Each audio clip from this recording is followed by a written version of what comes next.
ಈ ಯೂನಿಫಾರ್ಮ್ ಅಂದ್ರೆ ಮೇಡಮ್ ಇದು ಕಮಾಂಡ್ ಡ್ರೆಸ್ ಅಂದ್ರೆ ಕಮಾಂಡ್ ಡ್ರೆಸ್ ಡ್ಯೂಟಿಯಲ್ಲಿ ಹೆಚ್ಚಾಗಿ ಯೂಸ್ ಮಾಡ್ತಾರೆ. ಇದು ಆರ್ಮಿ ಕೋರ್ದಲ್ಲಿ ಒಂದು ದಿನ ಇರುತ್ತೆ, ಅದು ಶುಕ್ರವಾರದಲ್ಲಿ ಎಲ್ಲಾ ಇಂಡಿಯನ್ ಆರ್ಮಿದಲ್ಲಿ ಶುಕ್ರವಾರ ಅಂದ್ರೆ ಕಮಾಂಡ್ ಡ್ರೆಸ್ ಹಾಕ್ತಾರೆ. ಅದರ್ವೈಸ್ ಇದನ್ ಬಿಟ್ರೆ ಡ್ಯೂಟಿ ಡ್ರೆಸ್ ಅಂತ ಬರುತ್ತೆ. ಇದು ಇನ್ನೊಂದು ಗ್ರೀನ್ ಡ್ರೆಸ್ ಅಂತ ಬರುತ್ತೆ, ಅದು ಆಫೀಸಿಯಲ್ಲು ಯಾರು ಡ್ಯೂಟಿ ಹೋದ್ರೆ ಇಲ್ಲ ಅಂದ್ರೆ ಸನ್ಮಾನ ಗಾರ್ಡಲ್ಲಿ ಅದು ಗ್ರೀನ್ ಡ್ರೆಸ್ ಹಾಕೋತಾರೆ. ಕಮಾಂಡ್ ಡ್ರೆಸ್ ಅಂದ್ರೆ ಹೆಚ್ಚು ಡ್ಯೂಟಿ ಇಲ್ಲ ಅಂದ್ರೆ ಯಾವುದೋ ಕೆಲ್ಸಕ್ಕೆ ಹೋಗ್ಬೇಕಂದ್ರೆ, ಆಮೇಲೆ ಏನೋ ಲಡಾಯಿ ಹತ್ತಿದ್ರೆ ಈ ಕಮಾಂಡ್ ಎಂಜನೆ ಯೂಸ್ ಮಾಡಿ. 9:30 ಗಂಟೆಗೆ ಒಳಗೆ ಹೋಗಿದ್ವಿ. ಅಲ್ಲಿಂದ ಕಾಗದ ಕರ್ವ ಎಲ್ಲ ಮಾಡಿ 5:30 ಅಂದ್ರೆ ಒಂದು ನೀವು 11 ಜನ RT ನಾಸಿಕ್ ಸೆಂಟರ್ ಹೋಗ್ಬೇಕಂತ ಒಂದು ವಾರಂಟ್ ಕೊಟ್ರು 11 ಜನದ್ದು. ಸ್ವಲ್ಪ ಭಯ ಅನಿಸ್ತು. ಹೋದ ತಕ್ಷಣ JNKದಲ್ಲಿ ಫಸ್ಟ್ ರಿಪೋರ್ಟ್ ಮಾಡ್ಬೇಕು. ಅಲ್ಲಿ ಜಮ್ಮು ಕಾಶ್ಮೀರದಲ್ಲಿ ಗನ್ ಏನಿದೆಯಲ್ಲ QF40mm L70 ಗನ್ ಅಂತ ಬರುತ್ತೆ.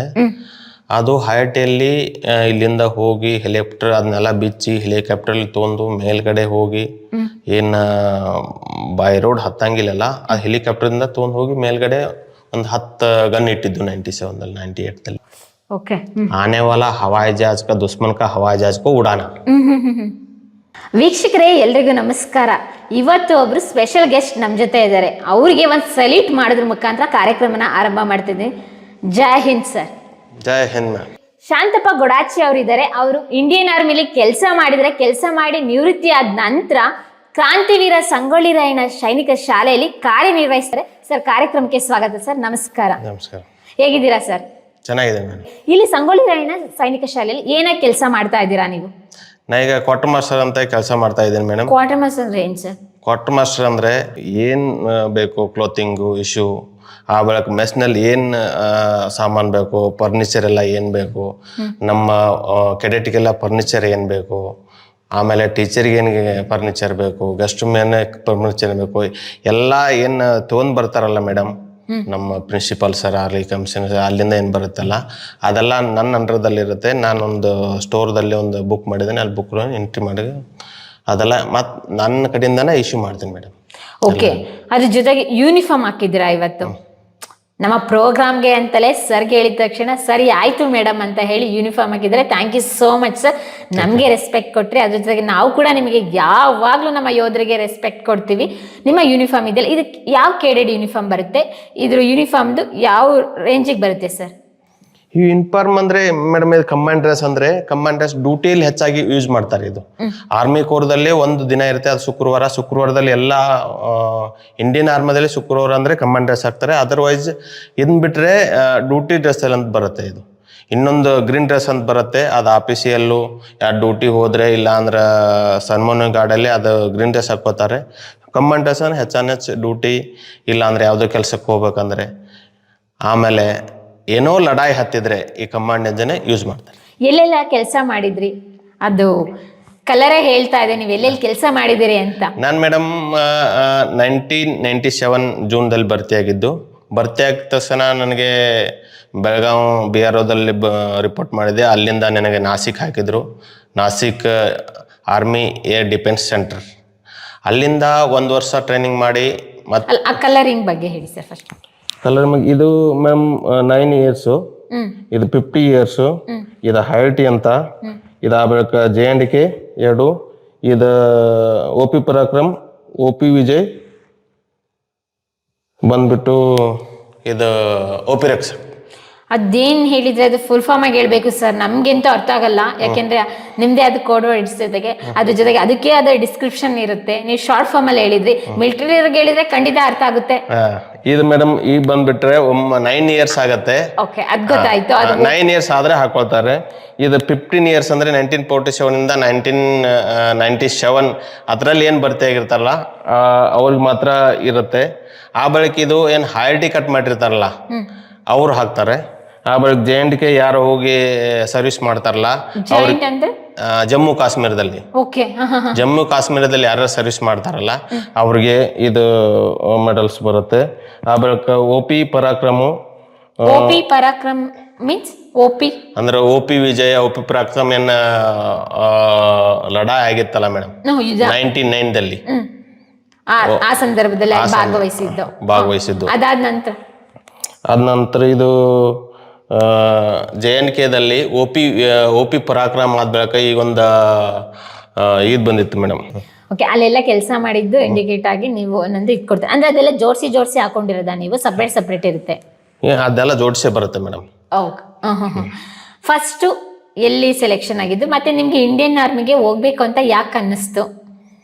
ಇಂಡಿಯನ್ ಆರ್ಮಿಗೆ ನಾ ಫಸ್ಟ್ ಶಾಲೆ ಕಲಿಯುವಾಗನೇ ಮುಂಚೆ ನಾನು ಒಂದು ದೇಶ ಇಲ್ಲ ಪೊಲೀಸ್ ಹೋಗ್ಬೇಕು ಇಲ್ಲ ಆರ್ಮಿಗೆ ಹೋಗ್ಬೇಕು, ದೇಶ ಸೇವೆ ಮಾಡ್ಬೇಕು ಅನ್ನೋದೊಂದು ಭಾರಿ ಹೆಮ್ಮೆ ಇತ್ತು ಮೇಡಮ್ ಶಾಲೆ ಕಲಿಯುವಾಗ ಮುಂಚೆನೆ. ನಿಮ್ದು ಯಾವ ಊರು ಸರ್? ನಮ್ದು ಇಲ್ಲೇ ಸಂಗೊಳ್ಳಿ ಹತ್ರ ಗರ್ಜೂರ್ ಅಂತ ಬರುತ್ತೆ. ಆ್ಯಕ್ಚುಲಿ ನಮ್ಮ ಖುದ್ದೂರು ಸಂಗೊಳ್ಳಿ. ಅಲ್ಲಿಂದ ನಾವು ಈಗ ನಮ್ಮ ಹೊಲ ಸಮೀಪ ಆಗುತ್ತೆ ಅಂತ ಸಂಗೊಳ್ಳಿ ಬಿಟ್ಟು 1-2 ಕಿಲೋಮೀಟರ್ ದೂರ ಗರ್ಜೂರ್ ಅಂತ ಅಲ್ಲಿ. ಹಾಗಾದ್ರೆ ನೀವು ಕೂಡ ನಮ್ಮ ಕ್ರಾಂತಿವೀರ ಸಂಗೊಳ್ಳಿ ರಾಯಣ್ಣ ಹುಟ್ಟಿದಂತ ನಾಡಿನವರು? ಹೌದೌದು. ನಮ್ದೆಲ್ಲ ತಂದೆ ತಾಯಿ ಅಂತಂಬ್ರು ನಮ್ಮಮ್ಮ ಎಲ್ಲ ಸಂಗೊಳ್ಳಿಯಲ್ಲೇ ಇದ್ದಾರೆ, ನಾವು ಮಾತ್ರ ಗರ್ಜೂರಲ್ಲಿ. ಓಕೆ. ಚಿಕ್ಕ ವಯಸ್ಸಿಂದಲೇ ಆಸೆ ಇತ್ತು. ಯಾವಾಗ ಎಕ್ಸಾಮ್ ಬರಿದ್ರಿ? 10th ಅಲ್ಲ PUC ಇಲ್ಲ? 10th ಮುಗಿದ್ಮೇಲೆ ಫಸ್ಟ್ ಇಯರ್ ಕಾಲೇಜಿಗೆ 1 ವರ್ಷ ಮುಗಿಸಿ ಎಕ್ಸಾಮು ಆಯಿತು ಫಸ್ಟ್ ಇಯರ್ದು. ಎಕ್ಸಾಮ್ ಆದ ತಕ್ಷಣ ಇನ್ನು ಸೆಕೆಂಡ್ ಇಯರ್ಗೆ ಎಕ್ಸಾಮ್ ಇರುವಾಗಲೇ, ಫಸ್ಟ್ ಇಯರ್ ಎಕ್ಸಾಮ್ ಇರುವಾಗಲೇ ಮೇ 5ನೇ ತಾರೀಕು ಭರ್ತಿ ಆಯಿತು.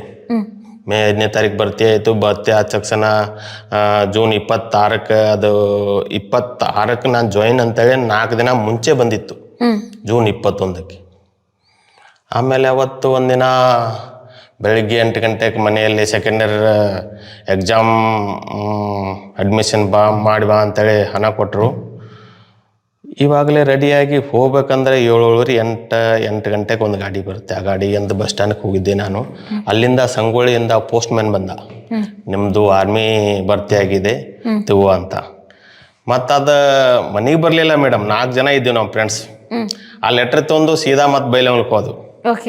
ಬೈಲಹೊಂಗಲಕ್ಕೆ ಹೋಗಿ ಅಡ್ಮಿಷನ್ ಮಾಡಲಿಲ್ಲ. ಅವಾಗ 3,500 ರೂಪಾಯಿ, 350 ರೂಪಾಯಿ ಕೊಟ್ಟಿದ್ರು. ಅದರಲ್ಲಿ 170 ರೂಪಾಯಿನ ಫೀಸ್ ಇತ್ತು, ಸೆಕೆಂಡ್ ಇಯರ್ ಫೀಸು. ಅದೇ ರೊಕ್ಕ ಎಲ್ಲ 4-5 ಜನ ಕೂಡಿ ಎಲ್ಲ ಮೌಜ್ ಮಸ್ತಿ ಮಾಡಿ ಮತ್ತು ಮಧ್ಯಾಹ್ನ ಮನೆಗೆ ಬಂದು ಜಾಬ್ ಸಿಕ್ಕಿದ್ ಖುಷಿಗೆ ಸೆಕೆಂಡ್ ಇಯರ್ ಎಕ್ಸಾಮ್ ಮಾಡಲಿ, ಜಾಬ್ ಸಿಕ್ಕಿದಲ್ಲ ಅಂತ ಮನೇಲಿ ಎಲ್ಲಾರ ಅವಾಗ ಖುಷಿ ಆದರು. ಖುಷಿಯಾಗಿ 1997 ಜೂನ್ 26ನೇ ತಾರೀಕು ಬೆಳಗಾಂದಲ್ಲಿ BROದಲ್ಲಿ ಹೋಗಿ ಜಾಯ್ನಿಂಗ್ ಆದ್ವಿ. ಜಾಯ್ನಿಂಗ್ ಆಗಿ ಅಲ್ಲಿಂದ ಜಾಯ್ನಿಂಗ್ ಆಗೋ ಮಟ್ಟ ನೀವು ಎಲ್ಲಿ ಹೋಗೋದಂತ ಗೊತ್ತಾಗಂಗಿಲ್ಲ ಮೇಡಮ್. BROದಲ್ಲಿ ಅವರು ಮನೇಲೆಲ್ಲ ಕಳಿಸ್ಕೊಟ್ರು ಖುಷಿಯಿಂದಲೇ, ಹೋಗ್ಬೇಡ ಅಂತ ಯಾರು ಹೇಳಿಲ್ಲ? ಇಲ್ಲ, ಮುಂಚೆನೆ ಭರ್ತಿ ಆಗ್ಬೇಕಂದ್ರೆ ನಾವು ಶಾಲೆಯಲ್ಲಿ ಕಷ್ಟಪಟ್ಟದ್ದೇ ಒಂದು ಬೇರೆ. ಇಲ್ಲಿಂದ ಗರ್ಜೂರಿನಿಂದ 4ನೇ ಮಟ್ಟ ನಮ್ಮ ಊರಲ್ಲೇ ಕಲ್ತೀವಿ. 5ರಿಂದ 10ನೇ ಮಟ್ಟ ನಾವು ಸಂಗೊಳ್ಳಿಯಲ್ಲಿ ಕಲ್ತೀವಿ. ಸಂಗೊಳ್ಳಿಯಲ್ಲಿ ಕಲಿಬೇಕಂದ್ರೆ ಬೆಳಗ್ಗೆದ್ದು ಸೀದಾ ಅಲ್ಲಿಂದ ಓಡ್ತಾ ಹೋಗ್ಬೇಕು. ಸಾಯಂಕಾಲ ಅಲ್ಲಿ ಗೇಮ್ ಆಡಿ ಶಾಲೆ ಕಲಿತು ಸಾಯಂಕಾಲ ಶಾಲೆ ಮುಗಿದ ಬೆಳಕು ಗೇಮ್ ಆಡ್ತಿದ್ವಿ. ಇದು ಖೋ ಖೋ ಆಗಲಿ ಕಬಡ್ಡಿ ಆಗಲಿ. ಅಲ್ಲಿಂದ ಲೇಟ್ ಆಗಿ ಸ್ವಲ್ಪ ಹೊತ್ತು ಮುಳುಗತ್ತಂದ್ರೆ ಇಲ್ಲಿಂದ ಕಿತ್ತ ಓಡಿ ಹೋಗೋದು. ಓಡೋದೆ ಬೆಳಿಗ್ಗೆ ಓಡಿ ಬರೋದು, ಸೈಕಲ್ ಇಲ್ಲ ಏನಿಲ್ಲ. ಮತ್ತೆ ಇಲ್ಲಿಂದ ಸಾಯಂಕಾಲ ಓಡಿ ಹೋಗೋದು. ಒಂದಿನಕ್ಕೆ ಎಷ್ಟು ಕಿಲೋಮೀಟರ್ ಓಡ್ತಾ ಇದ್ರಿ ಹಾಗಾದ್ರೆ ಬೆಳಿಗ್ಗೆ 3 ಕಿಲೋಮೀಟ್ರು, ಸಾಯಂಕಾಲ 6 ಕಿಲೋಮೀಟರ್ ಅಂತೂ ಓಡಲೇಬೇಕು. ಮಧ್ಯಾಹ್ನ ಏನಾರು ತಿಂಡಿ ಅಂದ್ರೆ ಇಲ್ಲೇ ಸಂಗೊಳ್ಳಿಯಲ್ಲೇ ಹೋಗ್ತಿದ್ವಿ ನಮ್ಮಮ್ಮನ ಮನೆಗೆ. ಆ ಬೆಳಿಗ್ಗೆ ಸೈನಿಕ ಶಾಲೆಗೆ ಏನಾದ್ರು ಸೇರಿದ್ರ ನೀವು ಓಡೋದಕ್ಕೆ? ನಾರ್ಮಲ್ ಶಾಲೆ. ಇದೇ ಸಂಗೊಳ್ಳಿ ಹೈಸ್ಕೂಲ್ ನಮ್ದು. ಸಂಗೊಳ್ಳಿ ಹೈಸ್ಕೂಲ್ ಗೌರ್ಮೆಂಟ್ ಕನ್ನಡ ಶಾಲೆ ಇದೆ. ಸಂಗೊಳ್ಳಿ ಹೈಸ್ಕೂಲ್ ಕಲ್ತಿದ್ದು ನಮ್ಮೂರಲ್ಲಿ ಕನ್ನಡ ಶಾಲೆ. ಅದನ್ನ ಬಿಟ್ಟು ಇಲ್ಲಿ ಹೋಗಿಲ್ಲ. ಓಕೆ, ಅದಾದ ನಂತರ ನೆಕ್ಸ್ಟ್ ಬೆಳಗಾಂಗೆ ಹೋದ್ರಿ? ಬೆಳಗಾವಿ ಹೋದೆ. ಅಲ್ಲಿಂದ ನೆಕ್ಸ್ಟ್ 9:30-10 ಗಂಟೆಗೆ ಒಳಗೆ ಹೋಗಿದ್ವಿ. ಅಲ್ಲಿಂದ ಕಾಗದ ಕರ್ವ ಎಲ್ಲ ಮಾಡಿ 5:15 ಅಂದ್ರೆ ಒಂದು ನೀವು 11 ಜನ RT ನಾಸಿಕ್ ಸೆಂಟರ್ ಹೋಗ್ಬೇಕಂತ ಒಂದು ವಾರಂಟ್ ಕೊಟ್ರು. 11 ಜನದ್ದು 11 ಜನದ ವಾರಂಟ್ ಕೊಂಡು ಹೊರಗೆ ಬರ್ಬೇಕಂದ್ರೆ ಭಯಂಕರ ಮಳೆ. BRO ಹೊರಗಡೆ ಎಲ್ಲ ಅವತ್ತು ಅಂದರೆ ಒಂದು 10,000 ಗಂಟ್ಲೆ ಜನ ಎಲ್ಲರೂ ಕಳ್ಸಕ್ಕೆ ಬಂದಿರ್ತಾರಲ್ಲ. ಆಗಾರ 1,000 ಜನ, ಈಗ 100 ಜನ ಹೋಗ್ಬೇಕಂದ್ರೆ ಅವರಿಂದ 10 ಜನ ಬಂದಿರ್ತಾರಲ್ಲ BRO ಹೊರಗಡೆ. ಭಯಂಕರ ಮರಿ. ಯಾರಿಗೂ ಆಟೋ ಸಿಗೋತ್ತು, ಯಾರು ಕಾರ್ನಲ್ಲಿ ಹೊಂಟಿದ್ದಾರೆ. ಒಂದು 6 ಜನ ಮೊದಲೇ ಹೋದರು, ನಾವು 6 ಜನ ಹಿಂದೆ ಉಳಿದ್ವಿ. ಮಳೆ ನಿಂತ ನಂತರ ಸ್ಟೇಷನ್ಗೆ ಮುಟ್ಟು ಹೊತ್ತಿಗಿನ ಟ್ರೈನ್ ಪಾಸ್ ಆಗಿತ್ತು ಮೇಡಮ್. 5:30-6 ಗಂಟೆಗಿತ್ತು. 6 ಜನ ಮುಂದೆ ಹೋದರು. ವಾರಂಟ್ ನನ್ನ ಕೈಯಲ್ಲಿ, 5 ಜನ ನಾವು ಸ್ಟೇಷನ್ದಲ್ಲಿ, ಬೆಳಗಾವಿ ಸ್ಟೇಷನ್ದಲ್ಲಿ. ಓಕೆ, ಆಮೇಲೆ ನೆಕ್ಸ್ಟ್ ಏನ್ ಮಾಡಿದ್ರಿ? ಆಮೇಲೆ ನೆಕ್ಸ್ಟ್ ಅಲ್ಲೊಬ್ಬ ಭಗವಂತನ ಹಾಗೆ ಒಬ್ಬ ಬಂದ. ಅವ ಏಜೆಂಟ್ ಇದ್ದೋ ಏನ್ ಗೊತ್ತಿಲ್ಲ. ಇಲ್ಲ ನಿಮ್ಗೆ ನಾನು ಒಂದು ಕಾರ್ ಇದೆ ನಮ್ಮ ಫ್ರೆಂಡ್ ಅಂದು, ಆ ಕಾರ್ದಲ್ಲಿ ನಿಮ್ ಮ್ಯಾರೇಜ್ಮೆಂಟ್ ನಾ ಬಿಡ್ತೇನೆ ಅಂತ ಹೇಳಿ. ಇಲ್ಲಿಂದ ಮೀರಜ್ಗೆ ಎಷ್ಟು ಕಿಲೋಮೀಟರ್ ಆಗುತ್ತೆ? ಇಲ್ಲಿಂದ 200 ಕಿಲೋಮೀಟರ್ ಆಗುತ್ತೆ. 2 ತಾಸು ಅಂದ್ರೆ 2.5 ತಾಸು ಆಗುತ್ತೆ ಟ್ರೈನ್ ಹೋಗ್ಬೇಕಂದ್ರೆ ಬೆಳಗಾವಿಯಿಂದ ಮಿರೇಜ್ಗೆ. ಅಲ್ಲಿಂದ ಅವನು ಇವಾಗಲೂ ನೆನೆಸ್ಬೇಕು, ಅವ ಕಾರ್ ಗಾಡಿ ಹೋಗುವ ಘಟಪ್ರಭಾ ನದಿ ಕ್ರಾಸ್ ಆಗಿ ಬಂದಾಗಿದೆ. ಇಲ್ಲಿಂದ ಹೋಗ್ಬೇಕಂದ್ರೆ ಅಲ್ಲಿ ಮಳೆ ಆಗಿ ಅಲ್ಲಿಂದ ಮುಂದೆ ಅವ್ನು ಇಳಿದು ಅಲ್ಲಿ ಸೆಕ್ಯೂರಿಟಿ ಏನ್ ಇರ್ತಾರಲ್ಲ ಅವ್ರಿಗೆಲ್ಲ ಹಿಂಗೆ 5 ಜನ ಹಿಂಗೆ ಭರ್ತಿಯಾಗಿ ನಾಸಿಕ್ ಹೊಂಟಿದಾರು. ಅವ್ರು ನಾವು ಕಳಿಸಿ ಹೋಗ್ಬೇಕು, ನಮ್ಗೆ ಏನಾರ ಆದ್ರೆ ನಮ್ಮ ಜವಾಬ್ದಾರಿ ಅಂತ ಲೆಟರ್ ಬರೆದು ಸೈನ್ ಮಾಡಿ ಕೊಟ್ಟು ಬಂದ ಅವ್ನು ಅಲ್ಲಿ ಸೆಕ್ಯೂರಿಟಿಗೆ. ಎಷ್ಟು ರಿಸ್ಕ್ ತಗೊಂಡಿದ್ದಾರೆ? ರಿಸ್ಕ್ ತಗೊಂಡು ಅಲ್ಲಿಂದ ಹೋಗ್ಬೇಕಂದ್ರೆ ಇಲ್ಲಿಂದ ಬೆಳಗಾವಿಯಿಂದ ಫೋನ್ ಮಾಡಿದ್ರು. ಇವ ಟ್ರೈನ್ ಏನು ಇದಿರ್ತಾರಲ್ಲ ಅವರು ಅಲ್ಲಿ ಫೋನ್ ಮಾಡಿದ್ರು, ಎಲ್ಲೇ ಮ್ಯಾರೇಜ್ಗೆ ಇಲ್ಲಿ ಹೆಂಗ ಒಂದ್ 4-5 ಜನ ಉಳಿದಿದ್ದಾರೆ, ಅವ್ರು ಬೈ ರೋಡ್ ಬರ್ತಾ ಇದ್ದಾರೆ, ಸ್ವಲ್ಪ ವೇಟ್ ಮಾಡಿ ಗಾಡಿ ಅಂತ. ನಾವು ಹೋಗೋರಾಗ ನಿಂತಿದ್ದು ಅವಾಗ ಟಿಕೆಟ್ ಅಂದ್ರೆ ಸೀಟು ಕನ್ಫರ್ಮ್ ಇಲ್ಲ, ಏನಿಲ್ಲ, ಜನರಲ್ಲೇ ಹೋಗೋದು. ಟಿಕೆಟ್ ಭಯಂಕರ ರಶ್. ಅಲ್ಲಿಂದ ಮತ್ತೆ ಹುಡುಕಾಡಿ ಆ ಹುಡುಗರು ಎಲ್ಲಿದಾರಲ್ಲ ಅಲ್ಲಿ ನಮ್ಮನ್ನ ಗಾಡಿ ಹಚ್ಚಿಸಿ ಅವ್ರು ಹೊಳ್ಳಿ ಬಂದ್ರು. ಆಮೇಲೆ ಮರನೇ ದಿನ ಹುಡುಗರು ನಿಜವಾಗ್ಲೂ ನೆನ್ಸ್ಕೋಬೇಕು ಸರ್, ಅವತ್ತಿಲ್ಲ ಅಂದಿದ್ರೆ ನೀವು ಇಲ್ಲೇ ಉಳ್ಕೊಬಿಡ್ತಾ ಇದ್ರಿ ಅಲ್ವಾ? ಇಲ್ಲ, ಅದೇನಾಗುತ್ತೆ ಮತ್ತೆ ನಾವೇನು ಬೇರೆಗೆ ಹೋಗ್ತಿದ್ದು ಇಲ್ಲೋ ಆ ಥರ ಆ ಟೈಮ್ದಾಗ ಬಂದು ಅವ ಹೆಲ್ಪ್ ಮಾಡಿದಲ್ಲ, ಅದೊಂದೇ ಭಾಳ. ಆಮೇಲೆ ಹೋದು ನಾಸಿಕ್ ಮರನೇ ದಿನ ಬೆಳಿಗ್ಗೆ 10 ಗಂಟೆಗೆ ನಾಸಿಕ್ ಹೋಗಿ ಜಾಯಿನ್ ಆದ್ವಿ. ಜಾಯಿನ್ ಆಗಿ ನೋಡ್ತಾ ಇದ್ದೀವಿ ಆ ಕಡೆ ಈ ಕಡೆ ಏನು ಗೊತ್ತಾಗ್ತಲ್ಲ, ಎಲ್ಲ ಹಿಂದಿ ಮಾತಾಡೋರು, ನಮಗಂತೂ ಹಿಂದಿ ಬರಂಗಿಲ್ಲ. ಆಮೇಲೆ ಹಿಂದಿ ಅಂದ್ರೆ ಒಂದು ಫ್ಲೂಯೆಂಟ್ ಆಗಿ ಬರ್ತಾ ಇರಲಿಲ್ಲ, ಅರ್ಥ ಆಗ್ತಾ ಇತ್ತು. ಸ್ವಲ್ಪ ಅರ್ಥ ಆಯ್ತು. ಅದಾಗ ಕ್ರಮೇಣ ಅವರು ಟ್ರೈನಿಂಗ್ ಶುರು ಆಯಿತು, ಮತ್ತು ಹಿಂದಿನೂ ಆಯಿತು, ಟ್ರೈನಿಂಗು ಮುಗೀತು. ಟ್ರೈನಿಂಗ್ದಲ್ಲೇ ಸ್ವಲ್ಪ ಕಷ್ಟ ಆಯಿತು. ಆಗ ಕಷ್ಟ ಅಂದ್ರೆ ಏನು ಭಯಂಕರ ಕಷ್ಟ ಆಯಿತು. ಯಾಕಂದ್ರೆ ಮೊದಲಾಗ ಹಾರ್ಡ್ ಟ್ರೈನಿಂಗ್ ಕೊಡ್ತಿದ್ರು ನಮಗೆ, ಇವಾಗ ಒಂಥರ ಸ್ವಲ್ಪ ಕಮ್ಮಿ ಇದೆ. ಏನೆಲ್ಲ ಇರುತ್ತೆ ಸರ್ ಟ್ರೈನಿಂಗ್? ಅಷ್ಟೊಂದು ಕಷ್ಟ ಆಯ್ತು ಅಂತ ಹೇಳ್ತಾ ಇದ್ದೀರಾ? ಅಲ್ಲೇ ಅಸಾಲ್ಟ್ ಅಂತ ನಡೀತೈತಿ, ಅಲ್ಲಿ BPT ಓಡಿಸ್ತಾರ, ಡ್ರಿಲ್ ಇರುತ್ತೆ, PT ಇರುತ್ತೆ. ಅಸಾಲ್ಟ್ ಅಲ್ಲಿ ಏನ್ ನಡೆಯುತ್ತೆ? ಆ ಸ್ಟಾರ್ಟ್ ಆದ 18 ಐಟಮ್ ಜಂಪ್ ಮಾಡ್ಬೇಕು ನಾವು. ಅಂದ್ರೆ ಓಡಿ ಬರ್ಬೇಕು, ಹಗ್ಗ 20 ಮೀಟರ್ ಹಗ್ಗ ಇರುತ್ತೆ, ಹಗ್ಗ ಜಕ್ಕೊಂದ್ ಮೇಲೆ ಹೊಡಿ ಅದನ್ನ ಸುತ್ತೋಡಿ ತೆಳಗಿಡ್ದು ಮತ್ ಹೋಗಿ ಮತ್ತೊಂದು ಹಗ್ಗ ಇರುತ್ತೆ, ಅದನ್ನ ಕೈಲಿ ಹಿಡ್ಕೊಂಡ್ ಹತ್ತಿ ಆ ಬಳಿ ಮಂಕಿ ರೂಪ್ ಅಂತ ತೆಳಗ್ ಹೋಗ್ಬೇಕು.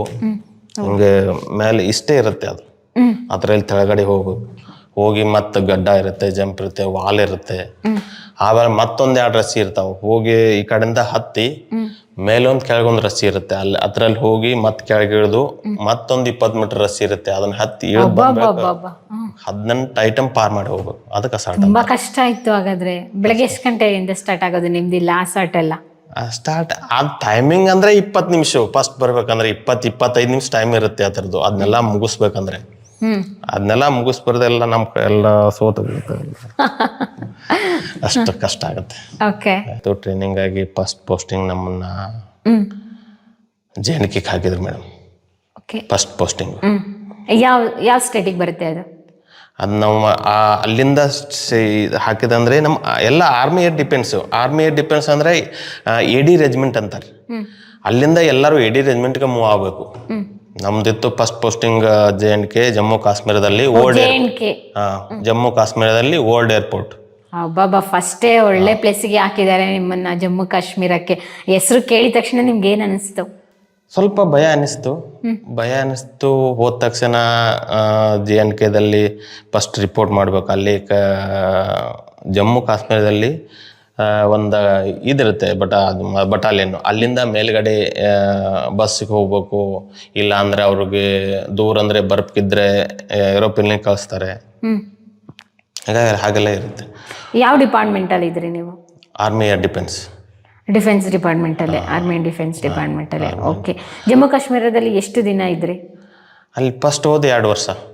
ಓ ಮೈ ಗಾಡ್. 2 ವರ್ಷದಲ್ಲಿ ನಮ್ಮ ಮಿನಿಟ್ ಬಿಟ್ಟು ಅಲ್ಲಿಂದ ನಮ್ಮ ಗನ್ ಏನಿದೆಯಲ್ಲ, QF40mm L70 ಗನ್ ಅಂತ ಬರುತ್ತೆ, ಅದು ಹೈಟಲ್ಲಿ ಇಲ್ಲಿಂದ ಹೋಗಿ ಹೆಲಿಕಾಪ್ಟರ್ ಅದನ್ನೆಲ್ಲ ಬಿಚ್ಚಿ ಹೆಲಿಕಾಪ್ಟರ್ ತೊಗೊಂಡು ಮೇಲ್ಗಡೆ ಹೋಗಿ ಏನು ಬೈ ರೋಡ್ ಹತ್ತಂಗಿಲ್ಲಲ್ಲ, ಆ ಹೆಲಿಕಾಪ್ಟರಿಂದ ತೊಗೊಂಡು ಹೋಗಿ ಮೇಲ್ಗಡೆ ಒಂದು 10 ಗನ್ ಇಟ್ಟಿದ್ದು 97ದಲ್ಲಿ 98ದಲ್ಲಿ ನಾವು 99. ಏನಕ್ಕೆ ಅವಾಗ ಏನಾದ್ರು ಲಡಾಯಿ ಇತ್ತ? ಲಡಾಯಿ ಅಂದ್ರೆ ಮೇಡಮ್ ನಮ್ಮ ಗನ್ ಅಂದ್ರೆ ಈಗ ಓ ದುಶ್ಮನ್ದಿಂದ ಏನು ಹವಾಯಿ ಜಹಾಜ್ ಬರುತ್ತೆ ಅಲ್ಲ, ನಮಗೆ ಅಂದರೆ ಹವಾಯಿ ಜಹಾಜ್ ಅಂದರೆ ಈಗ ಹೇಳ್ಬೇಕಂದ್ರೆ ಆನೆವಾಲಾ ದುಶ್ಮನ್ ಓಕೆ आने वाला हवाई जहाज का दुश्मन का हवाई जहाज को उड़ाना वही हमारा ನಮ್ಮ ಗನ್ನಿನ ಕೆಲಸ ಅದೇ. ಒಂದು ರೌಂಡಿಗೆ 1200 ಅಂದರೆ 12.5 ಕಿಲೋಮೀಟರ್ ಹೋಗುತ್ತೆ. ಎಫೆಕ್ಟಿವ್ ರೇಂಜ್ ಅಂದರೆ 2.5-3 ಕಿಲೋಮೀಟರ್. ಅಷ್ಟು ದೂರ ದೂರಿಂದ ಅದು ನಜದೀಕ್ ಬಂದು ಬರುವಾಗನೇ ನಾವು ಅದಕ್ಕೆ ಎಫೆಕ್ಟ್ ಮಾಡಬೇಕು. ಯಾವ ರೀತಿ ಸೇಫ್ಟಿ ತಗೊಳ್ತಾ ಇದ್ರಿ? ಸೇಫ್ಟಿ ಅಂದರೆ ಸೇಫ್ಟಿ ಮುಂದೆಲ್ಲ ಸೇಫ್ಟಿ ಅಂದರೆ ನಾವು ಅದನ್ನು ಬರ್ಬಾದ್ ಮಾಡೋಕ್ಕಿಂತ ಮೊದಲೇ ಅದು ನಮ್ಮನ್ನು ಬರ್ಬಾದ್ ನಮ್ಮ ಮನೆ ಬರ. ಹೌದು, ಹಂಗೂ ಇರುತ್ತೆ. ಅಲ್ಲಿಂದ ಬಾಂಬ್ ಹಾಕಿ ಹೋಗ್ತಾರೆ. ಓಕೆ, ಆ ಥರ ಸಿಚುವೇಶನ್ ನಡೆದಿತ್ತ? ನೀವು 9 ಕಡೆ ಗನ್ ಫಿಕ್ಸ್ ಮಾಡಿದೆ ಅಂತ ಹೇಳಿದ್ರಲ್ಲ. ಅಲ್ಲಿ JNKದಲ್ಲಿ JNKದಲ್ಲಿ ಅಂದರೆ ಅದು ಈಗೇನು 99ದಲ್ಲಿ ಏನಿಲ್ಲ ಆಗ್ತೈತಲ್ಲ ಮೇಡಮ್, ಕಾರ್ಗಿಲ್. ಓ, ಕಾರ್ಗಿಲ್ ಸಮಯದಲ್ಲೇ ನೀವು ಹೋಗಿದ್ದು? ಎಸ್, ಕಾರ್ಗಿಲ್ ಅಂದರೆ ಅಲ್ಲಿ ಬಜ್ರಂಗ್ ಪೋಸ್ಟ್ ಅಂತ ಗುರುತಾ ನಿಮಗೆ? 5 ಜನ ಅದು ಸ್ವಲ್ಪ ಇದಾಗಿ ಅವಾಗಿಂದ 99 ಏನ್ ಸರ್ ಅದು ಸಿಚುಯೇಷನ್? ಕಾರ್ಗಿಲ್ ವಾರ್ ಅಂದ್ರೆ ಅಲ್ಲಿ ಫಸ್ಟ್ ಅಲ್ಲ, ಬಜರಂಗ್ ಪೋಸ್ಟ್ ಅಂದ್ರೆ ಬಜ್ರಂಗ್ ಪೋಸ್ಟ್ ಅಂದ್ರೆ ಕಾರ್ಗಿಲ್ ವಾರ್ ನಡೆದಿದ್ದೇ ಬಜ್ರಂಗ್ ಪೋಸ್ಟ್ ಇಂದ. ಅಲ್ಲಿ ನಿಮ್ಗೆ ಹೇಳೋದಾದ್ರೆ ಇನ್ನು ಈ ಥಂಡಿ ಟೈಮ್ದಲ್ಲಿ, ಸರ್ದಿ ಟೈಮ್ದಲ್ಲಿ ಏನು ಬರ್ಫ್ ಬೀಳುತ್ತಲ್ಲ, ಅವಾಗ ಅವ್ರು ಏನು ಮಾಡ್ತಾರೋ ಆ ಪೋಸ್ಟ್ ಬಿಟ್ಟ ಕೆಳಗೆ ಬರ್ತಾರೆ. ಅದು 3-4 ತಿಂಗಳದು ಆಗುತ್ತೆ. ಆ ಬರ್ಫ್ ಟೈಮ್ದಲ್ಲಿ ಅವರು ಉಗ್ರವಾದಿ ಅದನ್ನ ಅಟ್ಯಾಕ್ ಮಾಡ್ಕೊಂಡು ಹಿಡ್ಕೊಂಡು ಬರ್ಫ್ ಮುಗಿದ ಬೆಳಕೇನು ನಾವು ಅದನ್ನ ಪೋಸ್ಟ್ ಆಕ್ಯುಪೈ ಮಾಡಕ್ಕೇನು ಹೋಗ್ತೀವಲ್ಲ, ಆ ಟೈಮ್ದಲ್ಲಿ ನಮ್ಮ ಜನನ ಅವ್ರು ಹೊಡೆದು ಹಾಕಿದ್ರು. ಓಕೆ, ಅವಾಗ ಹೊಡೆದು ಹಾಕಿ ಅದನ್ನೆಲ್ಲ ಚಿತ್ರಹಿಂಸೆ ಮಾಡಿ ಕಡಿದು ಇದು ಮಾಡಿ ಕೆಳಗಡೆ ಇದು ಮಾಡಿದಾಗ ಈ ಲಡಾಯಿ ಶುರು. ಓಕೆ, ನೀವು ನಷ್ಟೊಳಗಡೆ ಲಡಾಯಿ ಆರಂಭವಾಗಿ ಟೈಮಲ್ಲೇ ಹೋಗಿದ್ದ? ಸ್ಟಾರ್ಟಿಂಗ್ ದಿನನೇ ಹೋದ್ರೆ ಇಷ್ಟು ದಿನ ಆದ್ಮೇಲೆ? ನಾವು ಏನು ಹೋಗಿ ಈ ಲಡಾಯಿ ಕಾರ್ಗಿಲ್ ವಾರ್ ಶುರುವಾಯ್ತಂದ್ರೆ ಓಲ್ಡ್ ಏರ್ಪೋರ್ಟ್ ಇದೆಯಲ್ಲ, runway. Okay, Kargil war start ಆಯ್ತಲ್ಲ, ಅವಾಗ ಮಿಲಿಟ್ರಿಲಿ ಯಾವ ರೀತಿ ಅನೌನ್ಸ್ಮೆಂಟ್ ಇತ್ತು, ಯಾವ ರೀತಿ ಎಲ್ಲ ನೀವು ಸೇಫ್ಟಿ ಎಲ್ಲ ಯೂಸ್ ಮಾಡ್ಕೊಂಡ್ರೆ, ಅದ್ರ ಜೊತೆಗೆ ಯಾವ ರೀತಿ ತಯಾರಿ ನಡೆಸಿದ್ರಿ? ಅಚಾನಕ್ ಎಲ್ಲ ಆಗಿದ್ದು? ಅಚಾನಕ್ ಆದ್ರೆ ನಮ್ಗೆ ಏನಿರುತ್ತೆ ಮೇಡಮ್, ಲಡಾಯಿ ಆಗತ್ತೆ ಅಂತಿದ್ರೆ ಲಡಾಯಿಗೆ ಪ್ರಿಪರೇಷನ್ ಆಗಿ ಎಲ್ಲ ಬೇರೆ ಇರುತ್ತೆ. ಲಡಾಯಿ ಆದ ಒಂದು 6 ಗಂಟೆ ಅಥವಾ ಒಂದು 10 ತಾಸು 8 ತಾಸು ಹಿಂಗೆ ಟೈಮ್ ಕೊಟ್ಟು ಲಡಾಯಿಗೆಲ್ಲ ತಯಾರಿ ಮಾಡಕ್ ಹೇಳ್ತಾರೆ. ಆ ಕಾರ್ಗಿಲ್ ಯುದ್ಧದ ನ್ಯೂಸ್ ಫಸ್ಟ್ ಬಂದು ಅನೌನ್ಸ್ ಮಾಡಿದ ತಕ್ಷಣ ಕಮಾಂಡರ್, ನಿಮ್ಮ ಹೈಯರ್ ಆಫೀಸರ್, ನಿಮ್ಮ ಮೂಡ್ಗಳೆಲ್ಲ ಯಾವ ರೀತಿ ಇತ್ತು? ಅದ ಲಡಾಯಿ ಹತ್ತಿತ್ತಂತ ಹೇಳ್ಕೊಳ್ಳೇನೆ ಎಲ್ಲರ ಮ್ಯಾಗ ಒಂಥರ ಕೂದಲನ್ನ ನೆಟ್ಕಾಗ್ಬಿಡ್ತಾವ. ಅಷ್ಟು ಎಮೋಷನ್ ಬಂದ್ಬಿಡುತ್ತೆ, ಅಷ್ಟು ಧೈರ್ಯನೂ ಬರುತ್ತೆ. ಇಲ್ಲ ಧೈರ್ಯ ಅಂತೇಳಿ ಧೈರ್ಯ ಕಳ್ಕೋದಿಲ್ಲ ಯಾರು. ಲಡಾಯಿ ಹತ್ತಂದ್ರೆ ತಮ್ಮ ಲಡಾಯಿ ಪ್ರಿಪರೇಷನ್ ಆಗುವುದನ್ನೇ ಕಲಿಸ್ತಾರೆ ಮೇಡಮ್. ಆರ್ಮಿಯಲ್ಲಿ ಹೆಚ್ಚು ಲಡಾಯಿ ಆದ್ರೆ ಹಿಂಗೆ ಮಾಡಬೇಕು, ಇದಾಗಬೇಕು, ಇದನ್ನ ತೊಂದು ಇಟ್ಕೋಬೇಕು. ಅವರ ಟ್ರೂಪ್ಗಳು ಅವ್ರನ್ನೇನಿದೆಲ್ಲ ಎಲ್ಲ ಥರ ಅವರು ತಯಾರಿ ಮಾಡ್ಕೊಂಡೇ ಇರ್ತಾರೆ. ಲಡಾಯಿ ಹತ್ತಂದ್ರೆ ಸಾಕು, ನಿಮ್ಗೆ 6 ತಾಸು 8 ತಾಸು ಟೈಮ್ ಕೊಡ್ತಾರೆ, ಎಲ್ಲ ಲೋಡ್ ಮಾಡ್ಕೊಂಡು ರೆಡಿ ಆಗಿರ್ಬೇಕು ನೀವು. ಆ ಬಳಿಕ ನಿಮಗೆ ಕಮಾಂಡರ್ ಸಾಬ್ ನಿಮ್ಗೊಂದು ಇದನ್ನ ಕೊಡ್ತಾರೆ. ನಾವಂದ್ರೆ ಈಗ ನಾವು ಆರ್ಮಿ ಏರ್ ಡಿಫೆನ್ಸ್ ಅಂದರೆ ಇದೇನಿರುತ್ತಲ್ಲ, ಎಲ್ಲ ರನ್ವೇ ಆಯಿತು, ಅಮ್ಯುನಿಷನ್ ಡಂಪ್ ಆಯಿತು, ದೊಡ್ಡ ಬ್ರಿಡ್ಜ್ ಆಯಿತು, ಇವುಗಳಿಗೆಲ್ಲ ನಾವು ಸೆಕ್ಯೂರಿಟಿ ಕೊಡಬೇಕು. ಅಂದ್ರೆ ಈಗ ಅಮ್ಯುನಿಷನ್ ಡಂಪ್ ಆಯಿತು, ರನ್ವೇ ಆಯಿತು, ಬ್ರಿಡ್ಜ್ ಆಯಿತು, ಇವಕ್ಕೆಲ್ಲ ಆಮ್ನೆ ಸಾಮ್ನೆ ಅಂದರೆ ಜನರಿಂದ ಏನು ಅಷ್ಟೊಂದು ನುಕ್ಸಾನ ಆಗಂಗಿಲ್ಲ. ಆಗುವುದಾದ್ರೆ ಹವಾಯಿ ಜಹಾಜಿಂದನೇ ಆಗೋದು. ಏನು ಏರೋಪ್ಲೇನಿಂದ ಬಾಂಬ್ ಹಾಕ್ತಾರಲ್ಲ, ಅದಕ್ಕೆ ನಾವು ಅಲ್ಲಿಂದ ಒಂದು 3-4 ಕಿಲೋಮೀಟ್ರ್ ಮುಂಚೆ ದೂರದಲ್ಲಿ ಇಟ್ಕೊಂಡು ಅದನ್ನ ಸೇಫ್ಟಿ ಮಾಡಬೇಕು. ಓ, ನಿಮ್ಮ ಡ್ಯೂಟಿ ಅದೇನೆ ಮೇನ್ ಅದೇ ನಮ್ಮ ಡ್ಯೂಟಿ.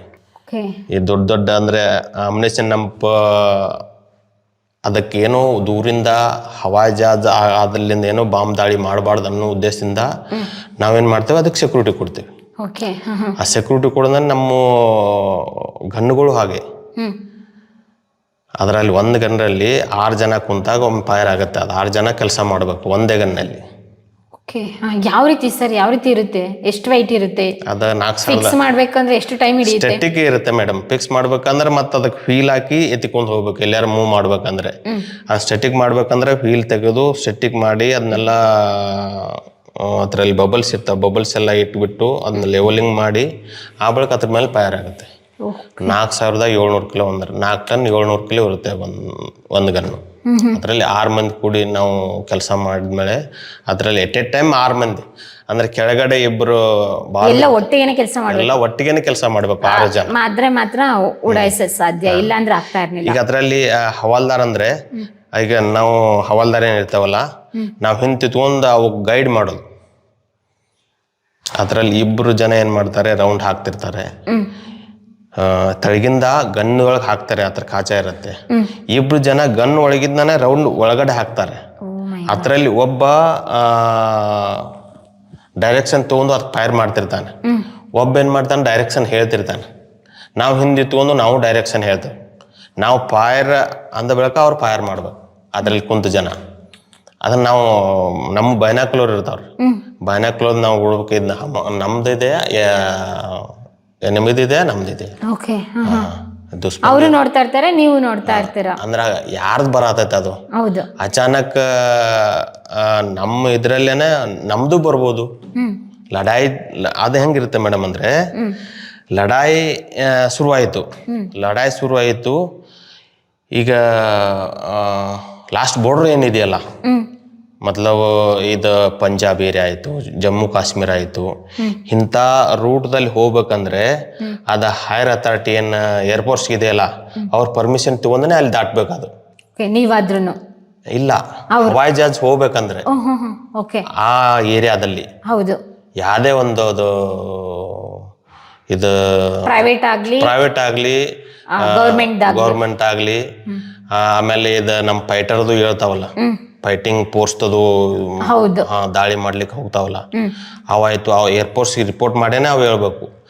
ಆ ಟೈಮ್ದಲ್ಲಿ ನಾವೀಗ ಒಂದು ಅಮ್ಯುನಿಷನ್ ಡಂಪ್ ಇದೆ, ಇದರಲ್ಲಿ ಸುತ್ತು ಕಡೆ ಏನು ಕುಂತಿರ್ತಾವಲ್ಲ ನಾವು ಇದು ಮಾಡಕ್ಕೆ, ಆ ಟೈಮ್ದಲ್ಲಿ ಏನಾರ ಕ್ರಾಸ್ ಆಗ್ಬೇಕಂದ್ರೆ ನಮಗೆ ಇನ್ಫಾರ್ಮ್ ಮಾಡ್ತಾರೆ, ಇಂಥ ಟೈಮ್ದಲ್ಲಿ ಇಂಥ ಪ್ಲೇನು ಇಂಥ ಏರ್ಕ್ರಾಫ್ಟು ಹಿಂಗೆ ಪಾಸ್ ಆಗುತ್ತೆ ಅದು ನೋಡಿ ಅಂತ. ಅದು ಪಾಸ್ ಆದ ಇದ್ದಾಗೂ ಅದು ಬೇರೆದವ್ರದ್ದು ಬರ್ಬೇಕಂದ್ರೆ ಹೇಳಿ ಬರ್ತದ, ಅದು ಹೇಳಲೇನೆ ಬರ್ಬೇಕು. ಅದನ್ನೆಲ್ಲ ನಾವು ನೋಡ್ಕೊಂತ ಕೊಂಡಿರ್ಬೇಕು, ಅದನ್ನ ಬರ್ಬಾದ್ ಮಾಡ್ಬೇಕು. ಅದೇ ನಮ್ಮ ಕೆಲಸ. ಆ ರೀತಿ ಸಿಚುವೇಶನ್ ಆಯ್ತಾ ಸರ್ ಕಾರ್ಗಿಲ್ ಯುದ್ಧದಲ್ಲಿ ನೀವು ಹೋಗಿದ್ರಲ್ಲ? ಆ ಥರ ಈ ಸಿಚುವೇಶನ್ ಅಂದ್ರೆ ನಾವು ಈಗೇನಿಲ್ಲ, 99 ಲಡಾಯಿ ಇದೆಯಲ್ಲ ಅದ್ರಲ್ಲೇನು ಹಂಗೆ ಭಾಳ ಸಿಚುವೇಶನ್ ಆಗಿಲ್ಲ. ಯಾಕಂದ್ರೆ 40-80 ಕಿಲೋಮೀಟರ್ ಮುಂಚೆನೆ ಅದು ಹೇಳಿ ಇದನ್ನ ಮಾಡಿ ಆ ತಕ್ಷಣ ಅಷ್ಟೇನು ಅದು ನಾವು ಏರೋಪ್ಲೇನ್ದಲ್ಲಿ ಏನು ಹೊಡೆದಿಲ್ಲ. ಅದೊಂದು ರಾತ್ರಿ ಏನು ಕಮಾಂಡ್ ಏನು ಬರುತ್ತಲ್ಲ ಫೈರ್ ಅಂತೇಳಿ, ಈಗ ಅಚಾನಕ್ 1-2 ಜನ ಏನ್ ಮಾಡ್ತಾರೆ, ರಾತ್ರಿ ಫೈರಿಂಗ್ ಮಾಡಿಸ್ತಾರೆ ಅಂದ್ರೆ ಅವ್ರನ್ನ ಹೆಚ್ಸಾಕೆ. ಆ ಥರ ಎಲ್ಲ ಫೈರ್ ಮಾಡಿದ್ದೀರಾ? ಎಷ್ಟು ಸಲ ಫೈರ್ ಮಾಡಿದ್ದೀರಾ? ಲೆಕ್ಕನೇ ಇಲ್ಲ ಮೇಡಮ್. 98ದಿಂದ 2000 ಒಳಗೆ ಶ್ರೀನಗರದಲ್ಲಿದ್ದೆ. ಅವಾಗ ನಮ್ಮನ್ನ ಹೈಟಿಗಂತ 6 ತಿಂಗಳಿಗೆ ಕಳಿಸ್ಕೊಡ್ತಾರೆ. 99 ಏನು ಲಡಾ ಆಗ್ತಿತ್ತಲ್ಲ, ಅಲ್ಲಿ ಪೋಸ್ಟ್ ಅಂದ್ರೆ ಈಗಿನ ಪಾಕಿಸ್ತಾನ್ಗೆ ನಮಗೆ ಹಿಂಗ್ ಕೆಳಗಿಳಿದು ಹೋದ್ರೆ 2 ಕಿಲೋಮೀಟರ್ ಆಗುತ್ತೆ, ಆಮ್ನೆ ಸಾಮ್ನೆ 1/2 ಕಿಲೋಮೀಟರ್ ಅಷ್ಟೇ. ಪಾಕಿಸ್ತಾನ ನಮಗೆ 1/2 ಕಿಲೋಮೀಟರ್ ಡಿಸ್ಟೆನ್ಸ್. ಕೆಳಗಡೆ ಏನು ನದಿನ? ಇಲ್ಲ, ಬೆಟ್ಟ ಗುಡ್ಡ ಇರುತ್ತೆ ಅಲ್ಲ, ಆ ತರ ನಮಗೆ ಅವ್ರಿಗೆ 1/2 ಕಿಲೋಮೀಟರ್ ಅಷ್ಟೇ. ತೆಳಗಿಂದ ಇಳಿದು ಹೋದ್ರೆ 1-2 ಕಿಲೋಮೀಟರ್ ಆಗ್ಬಹುದು. Direct 1/2 kilometre. ಅವಾಗ ಏನ್ ಮಾಡ್ತಾರಂದ್ರೆ, ಈಗ ಪಾಕಿಸ್ತಾನ್ ಪೋಸ್ಟು, ಪಾಕಿಸ್ತಾನ್ ಪೋಸ್ಟು, ನಮ್ಮ ಪೋಸ್ಟು, ಅದು ಯಾವ ಪೋಸ್ಟ್ ಇದೆಯಲ್ಲ ಅದರಲ್ಲಿ ಒಂದು ಲೀವ್ ಪೋಲ್ ಮಾಡಿ ನಮ್ ಗನ್ ಇರುತ್ತೆ ಅಲ್ಲಿ ಒಂದೇ ಹೋಲು. ಯಾರದಾಗ ಹೋಗಿ ಅದರಲ್ಲಿ ಫೈರ್ ಮಾಡಿದ್ರೆ ಫೈರ್ ಮಾಡಿ ತುರಂತ್ ನಾವೇನ್ ಮಾಡ್ಬೇಕು, ಲೀವ್ ಬಂಕರ್ದಲ್ಲಿ ಹೋಗ್ಬೇಕು. ಇಲ್ಲ ಅಂದ್ರೆ ನಾವೇನ್ ಫೈರ್ ಮಾಡ್ತೇವೋ ಅಲ್ಲೇ ಒಂದು ಬಾಂಬ್ ಮತ್ ಬಿದ್ದಿರ್ತದೆ ನಮ್ಮ ತಲೆ ಮೇಲೆ. ಹೌದು, ಯಾಕೆಂದ್ರೆ ಅಲ್ಲೇ ಪಾಯಿಂಟ್ ಅವ್ರು ಇಟ್ಟಿರ್ತಾರೆ. ಇವಾಗೆಲ್ಲ ಸ್ವಲ್ಪ ಬಂಕರ್, ಕಲ್ಲಿನ ಬಂಕರ್, ಅವೆಲ್ಲ ಮಣ್ಣಿನ ಬಂಕರ್ ಇದ್ದು, ಬಾಂಬ್ ಬಿದ್ರೆ ಎಲ್ಲ ಅದ್ರಿ ಬಿಡ್ತಿತ್ತು. ಒಳಗಡೆ ಜಮೀನದಲ್ಲಿ ಲಿವಿಂಗ್ ಬಂಕರ್ ಇದ್ದು ನಮ್ಮ ಜೆಎನ್ಕೆದಲ್ಲಿ. ಕಾಶ್ಮೀರ ಇಲ್ಲಿ ಕಾರ್ಗಿಲ್ ಇದೆಯಲ್ಲ ಅಲ್ಲಿ 6 ತಿಂಗಳು ಅಲ್ಲೇ ಮುಗಿಸಿ 6 ತಿಂಗಳಲ್ಲಿ ಮತ್ತೆ ಚೇಂಜ್ ಮಾಡ್ತಾರೆ, ಬೇರೆದವ್ರು. ನಿಮ್ದಾದ ನಂತರ ಬೇರೆಯವ್ರು ಬರ್ತಾರೆ. ನೀವ್ ಹೇಳಿದ್ರಲ್ಲ ಪಾಕಿಸ್ತಾನ ಮತ್ತೆ ನಮ್ಗೆ ಅರ್ಧ ಕಿಲೋಮೀಟರ್ ಇತ್ತು ಅಂತ, ಆ ಸಿಚುವೇಶನ್ ಏನಾರ ಆತರ ಆಯ್ತಾ? ನೀವೇನಾರು ಉಡಾಯಿಸಿದ್ರ? ಉಡಾಯಿಸ ನಮಗ್ ಗೊತ್ತಾಗಂಗಿಲ್ಲ ಅದು, ಅವ್ರು ಪೋಸ್ಟ್ ಬರ್ಬಾದ್ ಆಗಿದೆ ಇಲ್ಲ ಅಂತ. ಒಟ್ಟಿಗೆ ನೀವು ಮಾಡಿದ್ದೀರಾ? ಹಾಗೆ ಪೋಸ್ಟ್ ಆಗಿದೆ. ನಾವು ಪೋಸ್ಟ್ ಅಂದ್ರೆ ಪೋಸ್ಟ್ ನಲ್ಲಿ ಇದ್ದು ನಮಗ ಈಗ ಮೆಸ್ ಇದೆಯಲ್ಲ, ಈ ತರ ಮೆಸ್ ಇರುತ್ತೆ. ಈಗ ಒಂದೆರಡು ದೂರದಲ್ಲಿ ನಮ್ ಮೆಸ್ ಇರುತ್ತೆ, ಹೌದು, ನಮಗ್ ಊಟಕ್ಕೆ ಮಾಡಕ್ಕೆ. ಆ ಮೆಸ್ಸಿಗೆ ಹೋಗಕ್ಕೆ ನಮ್ಗೆ ಕಾಣ್ಬಾರ್ದು, ಆ ತರ ನಾವು ಟ್ರಾನ್ಸಿಟ್ ಹೋದು ಅಲ್ಲಿ ತೆಳಗಡೆ ಅಡ್ಡಾಡ್ಬೇಕು. ಆ ಟೈಮ್ದಲ್ಲಿ ಹೇಗ್ ಹೋಗ್ತಾ ಇದ್ರಿ ಸರ್? ಅಂದ್ರೆ ಎಲ್ಲ ಮಲ್ಕೊಂಡೇ ಹೋಗ್ತಾ ಇದ್ರಾ? ತೆಗ್ಗ ಕಡೆದು ಕೌಲಿ ತರ ತೆಗ್ಗ ಕಡಿಬೇಕು. ಓಕೆ. ಅಂದ್ರೆ ಅವ್ರಿಗೆ ನಾವು ಕಾಣ್ಬಾರ್ದು ಅಡ್ಡಾಡೋದು. ಆ ತರ ಕೌಲಿ ಕಡಿದು ಕೌಲ್ಯಾಗ ಹೋಗಿ ಊಟ ತಗೊಂಡ್ ಮತ್ತೆ ಊಟ ಮಾಡಿ ಬರ್ತಿದ್ವಿ ಹೊಳ್ಳಿ. ಎಷ್ಟು ಅಂದ್ರೆ ಅದು ತೆಗಿಯೋದಕ್ಕೆ ಟೈಮ್ ಬೇಕಾಗಿತ್ತು? ಕವಲಿ ತೆಗಿಯೋದಕ್ಕೆ ಟೈಮ್ ಬೇಕು ನಿಮಗೆ? ತೆಗಿಬೇಕಂದ್ರೆ ಸ್ವಲ್ಪ ನಾವು ಹೋಗೋರಾಗೆಲ್ಲ ತೆಗ್ದಿದ್ರು ಅವರು. ಮೊದ್ಲವ್ರು ಇರ್ತಾರಲ್ಲ 6 ತಿಂಗಳು ಚೇಂಜ್ ಆಗತ್ತಲ್ಲ ಈ ಪೋಸ್ಟ್ ಅಲ್ಲಿ ಅಂತ. ಇಲ್ಲ ಅಂದ್ರೆ ಈ ಪಾಡಿ ಇರುತ್ತಲ್ಲ, ಪಾಡಿ ಅದು ಬಿಟ್ಟು ಅದು ಏನಿರುತ್ತಲ್ಲ ಮಡ್ಡಿ, ಅದ್ರ ಕೆಳಗಡೆ ಅಡ್ಡಾಡ್ಕೊಂಡು ಮತ್ತೆ ಹೋಗಿ ಮತ್ತೆ ತಗೊಂಡ್ಬರೋರು. ಇಲ್ಲ ಅಂದ್ರೆ ಅವ್ರಿಗೆ ಕಾಣುವಾಗಿ ಹೋದ್ರೆ ಅವರಿಂದ ಅಲ್ಲಿಂದ ಮೋಟ್ರು ಇಲ್ಲ ಯಾವ್ದೋ ಬಾಂಬು ನಮ್ಮೇಲೆ ಬಿಡ್ತಾರೆ. ಅಲ್ಲ, ಅವರು ಆರ್ಮಿ ಅವರೇ ತಾನೆ ಅಲ್ಲಿಂದ ಇದ್ ಮಾಡೋದು? ನಮ್ಮ ಇಂಡಿಯನ್ ಆರ್ಮಿ ಅವರೇ. ನೀವು ದೇಶನ ಕಾಯ್ತಾ ಇರ್ತೀರಾ, ಅವರು ದೇಶನ ಕಾಯ್ತಾ ಇರ್ತಾರೆ. ಇಬ್ರು ಕೂಡ ಅವರ ನೇಷನ್ನ ಕಾಪಾಡ್ಲಿಕ್ಕೇನೆ ಗಡಿ ಭಾಗದಲ್ಲಿ ಇದ್ ಮಾಡೋದು. ಆದ್ರೆ ಸುಮ್ನೆ ಬಾಂಬ್ ಎಲ್ಲ ಇದ್ ಮಾಡ್ತಾರೆ ಸರ್, ಸುಮ್ನೆ ಅಟ್ಯಾಕ್ ಮಾಡ್ತಾರ. ಯಾವ ರೀತಿ ಸಿಚುವೇಶನ್ ಇರುತ್ತೆ ಸರ್? ಯಾಕೆಂದ್ರೆ ಎಲ್ಲ ಆರ್ಮಿಗೆ ಹೋದವ್ರನ್ನು ಮತ್ತೆ ನಾವು ನ್ಯೂಸಲ್ಲೆಲ್ಲ ನೋಡೋದು ಅದೇ ಥರ. ಪಾಕಿಸ್ತಾನ ಗಡಿ, ಇಂಡಿಯಾ ಮತ್ತೆ ಪಾಕಿಸ್ತಾನ ಬಾರ್ಡ್ರಲ್ಲಿ ಈ ರೀತಿಯಾದಂಥ ಅಚಾನಕ್ ಮತ್ತೆ ಅವಘಡಗಳು ಸಂಭವಿಸ್ತಾ ಇರ್ತವೆ. ಮತ್ತೆ ಮಿಲಿಟ್ರಿಲಿ ಯಾರಾದರೂ ಕೂಡ ಬಲಿದಾನ ತ್ಯಾಗ ಆಗ್ತಾ ಇರುತ್ತೆ ಬೇರೆ ಪ್ಲೇಸ್ಗಿಂತ. ಅದರಲ್ಲೂ ನೀವು ಹೋಗ್ಬೇಕು ಅಂದ್ರೂ ಕೂಡ ಅವರು ಮಿಲಿಟರಿ ಆಗಿರ್ತಾರೆ, ತಗ್ಗಲ್ ಕಡ್ದು ನಾವು ಊಟ ತಂದು ತಿನ್ಬೇಕಿತ್ತು ಅಂತ ಹೇಳಿರ್ತೀರ. ಯಾಕೆ ಈ ರೀತಿ ಸಿಚುವೇಶನ್ ಕ್ರಿಯೇಟ್ ಆಗಿದೆ ಇವಾಗ್ಲೂ ಕೂಡ? ನೀವು ಕಣ್ಣಾರೆ ಅದನ್ನೇ ಎಕ್ಸ್ಪೀರಿಯನ್ಸ್ ಮಾಡಿದ್ದೀರಾ? 99ದಲ್ಲಿ ಅದು ಕಣ್ಣಾರ್ ನೋಡಿದ ಸಿಚುವೇಶನ್ ಇತ್ತು ಅವಾಗ. ಯಾಕಂದ್ರೆ ಇದು ನಮ್ಮ ಜಮ್ಮು ಕಾಶ್ಮೀರ ಇಟ್ಟು ಜಾಗ ನಮ್ದಿತ್ತು ಅಂತ ಪಾಕಿಸ್ತಾನದವ್ರು ಹೇಳ್ತಾರೆ, ಇಟ್ಟು ಜನ ನಮ್ದೈತೆ ಅಂತ ನಾವು ಹೇಳ್ತೇವೆ.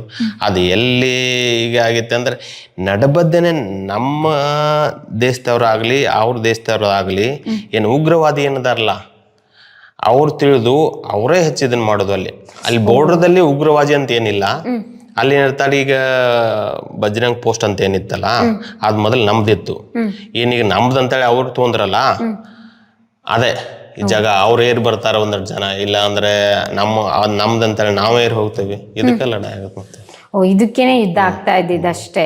ಅಲ್ಲಿ ಮಿಲಿಟರಿ ಅವ್ರಕ್ಕಿಂತ ಜಾಸ್ತಿ ಟೆರರಿಸ್ಟೇ ಈ ರೀತಿ ಅಟ್ಯಾಕ್ ಇದೆಲ್ಲ ಮಾಡ್ತಾ ಇದ್ದಿದ್ದು. ಆ ಮಿಲಿಟರಿ ಅವರು ತುಂಬಾ ಸೇಫ್ಟಿಯಾಗೆಲ್ಲ ಇದ್ ಮಾಡೋರು, ನೀವೂ ಅಷ್ಟೇ.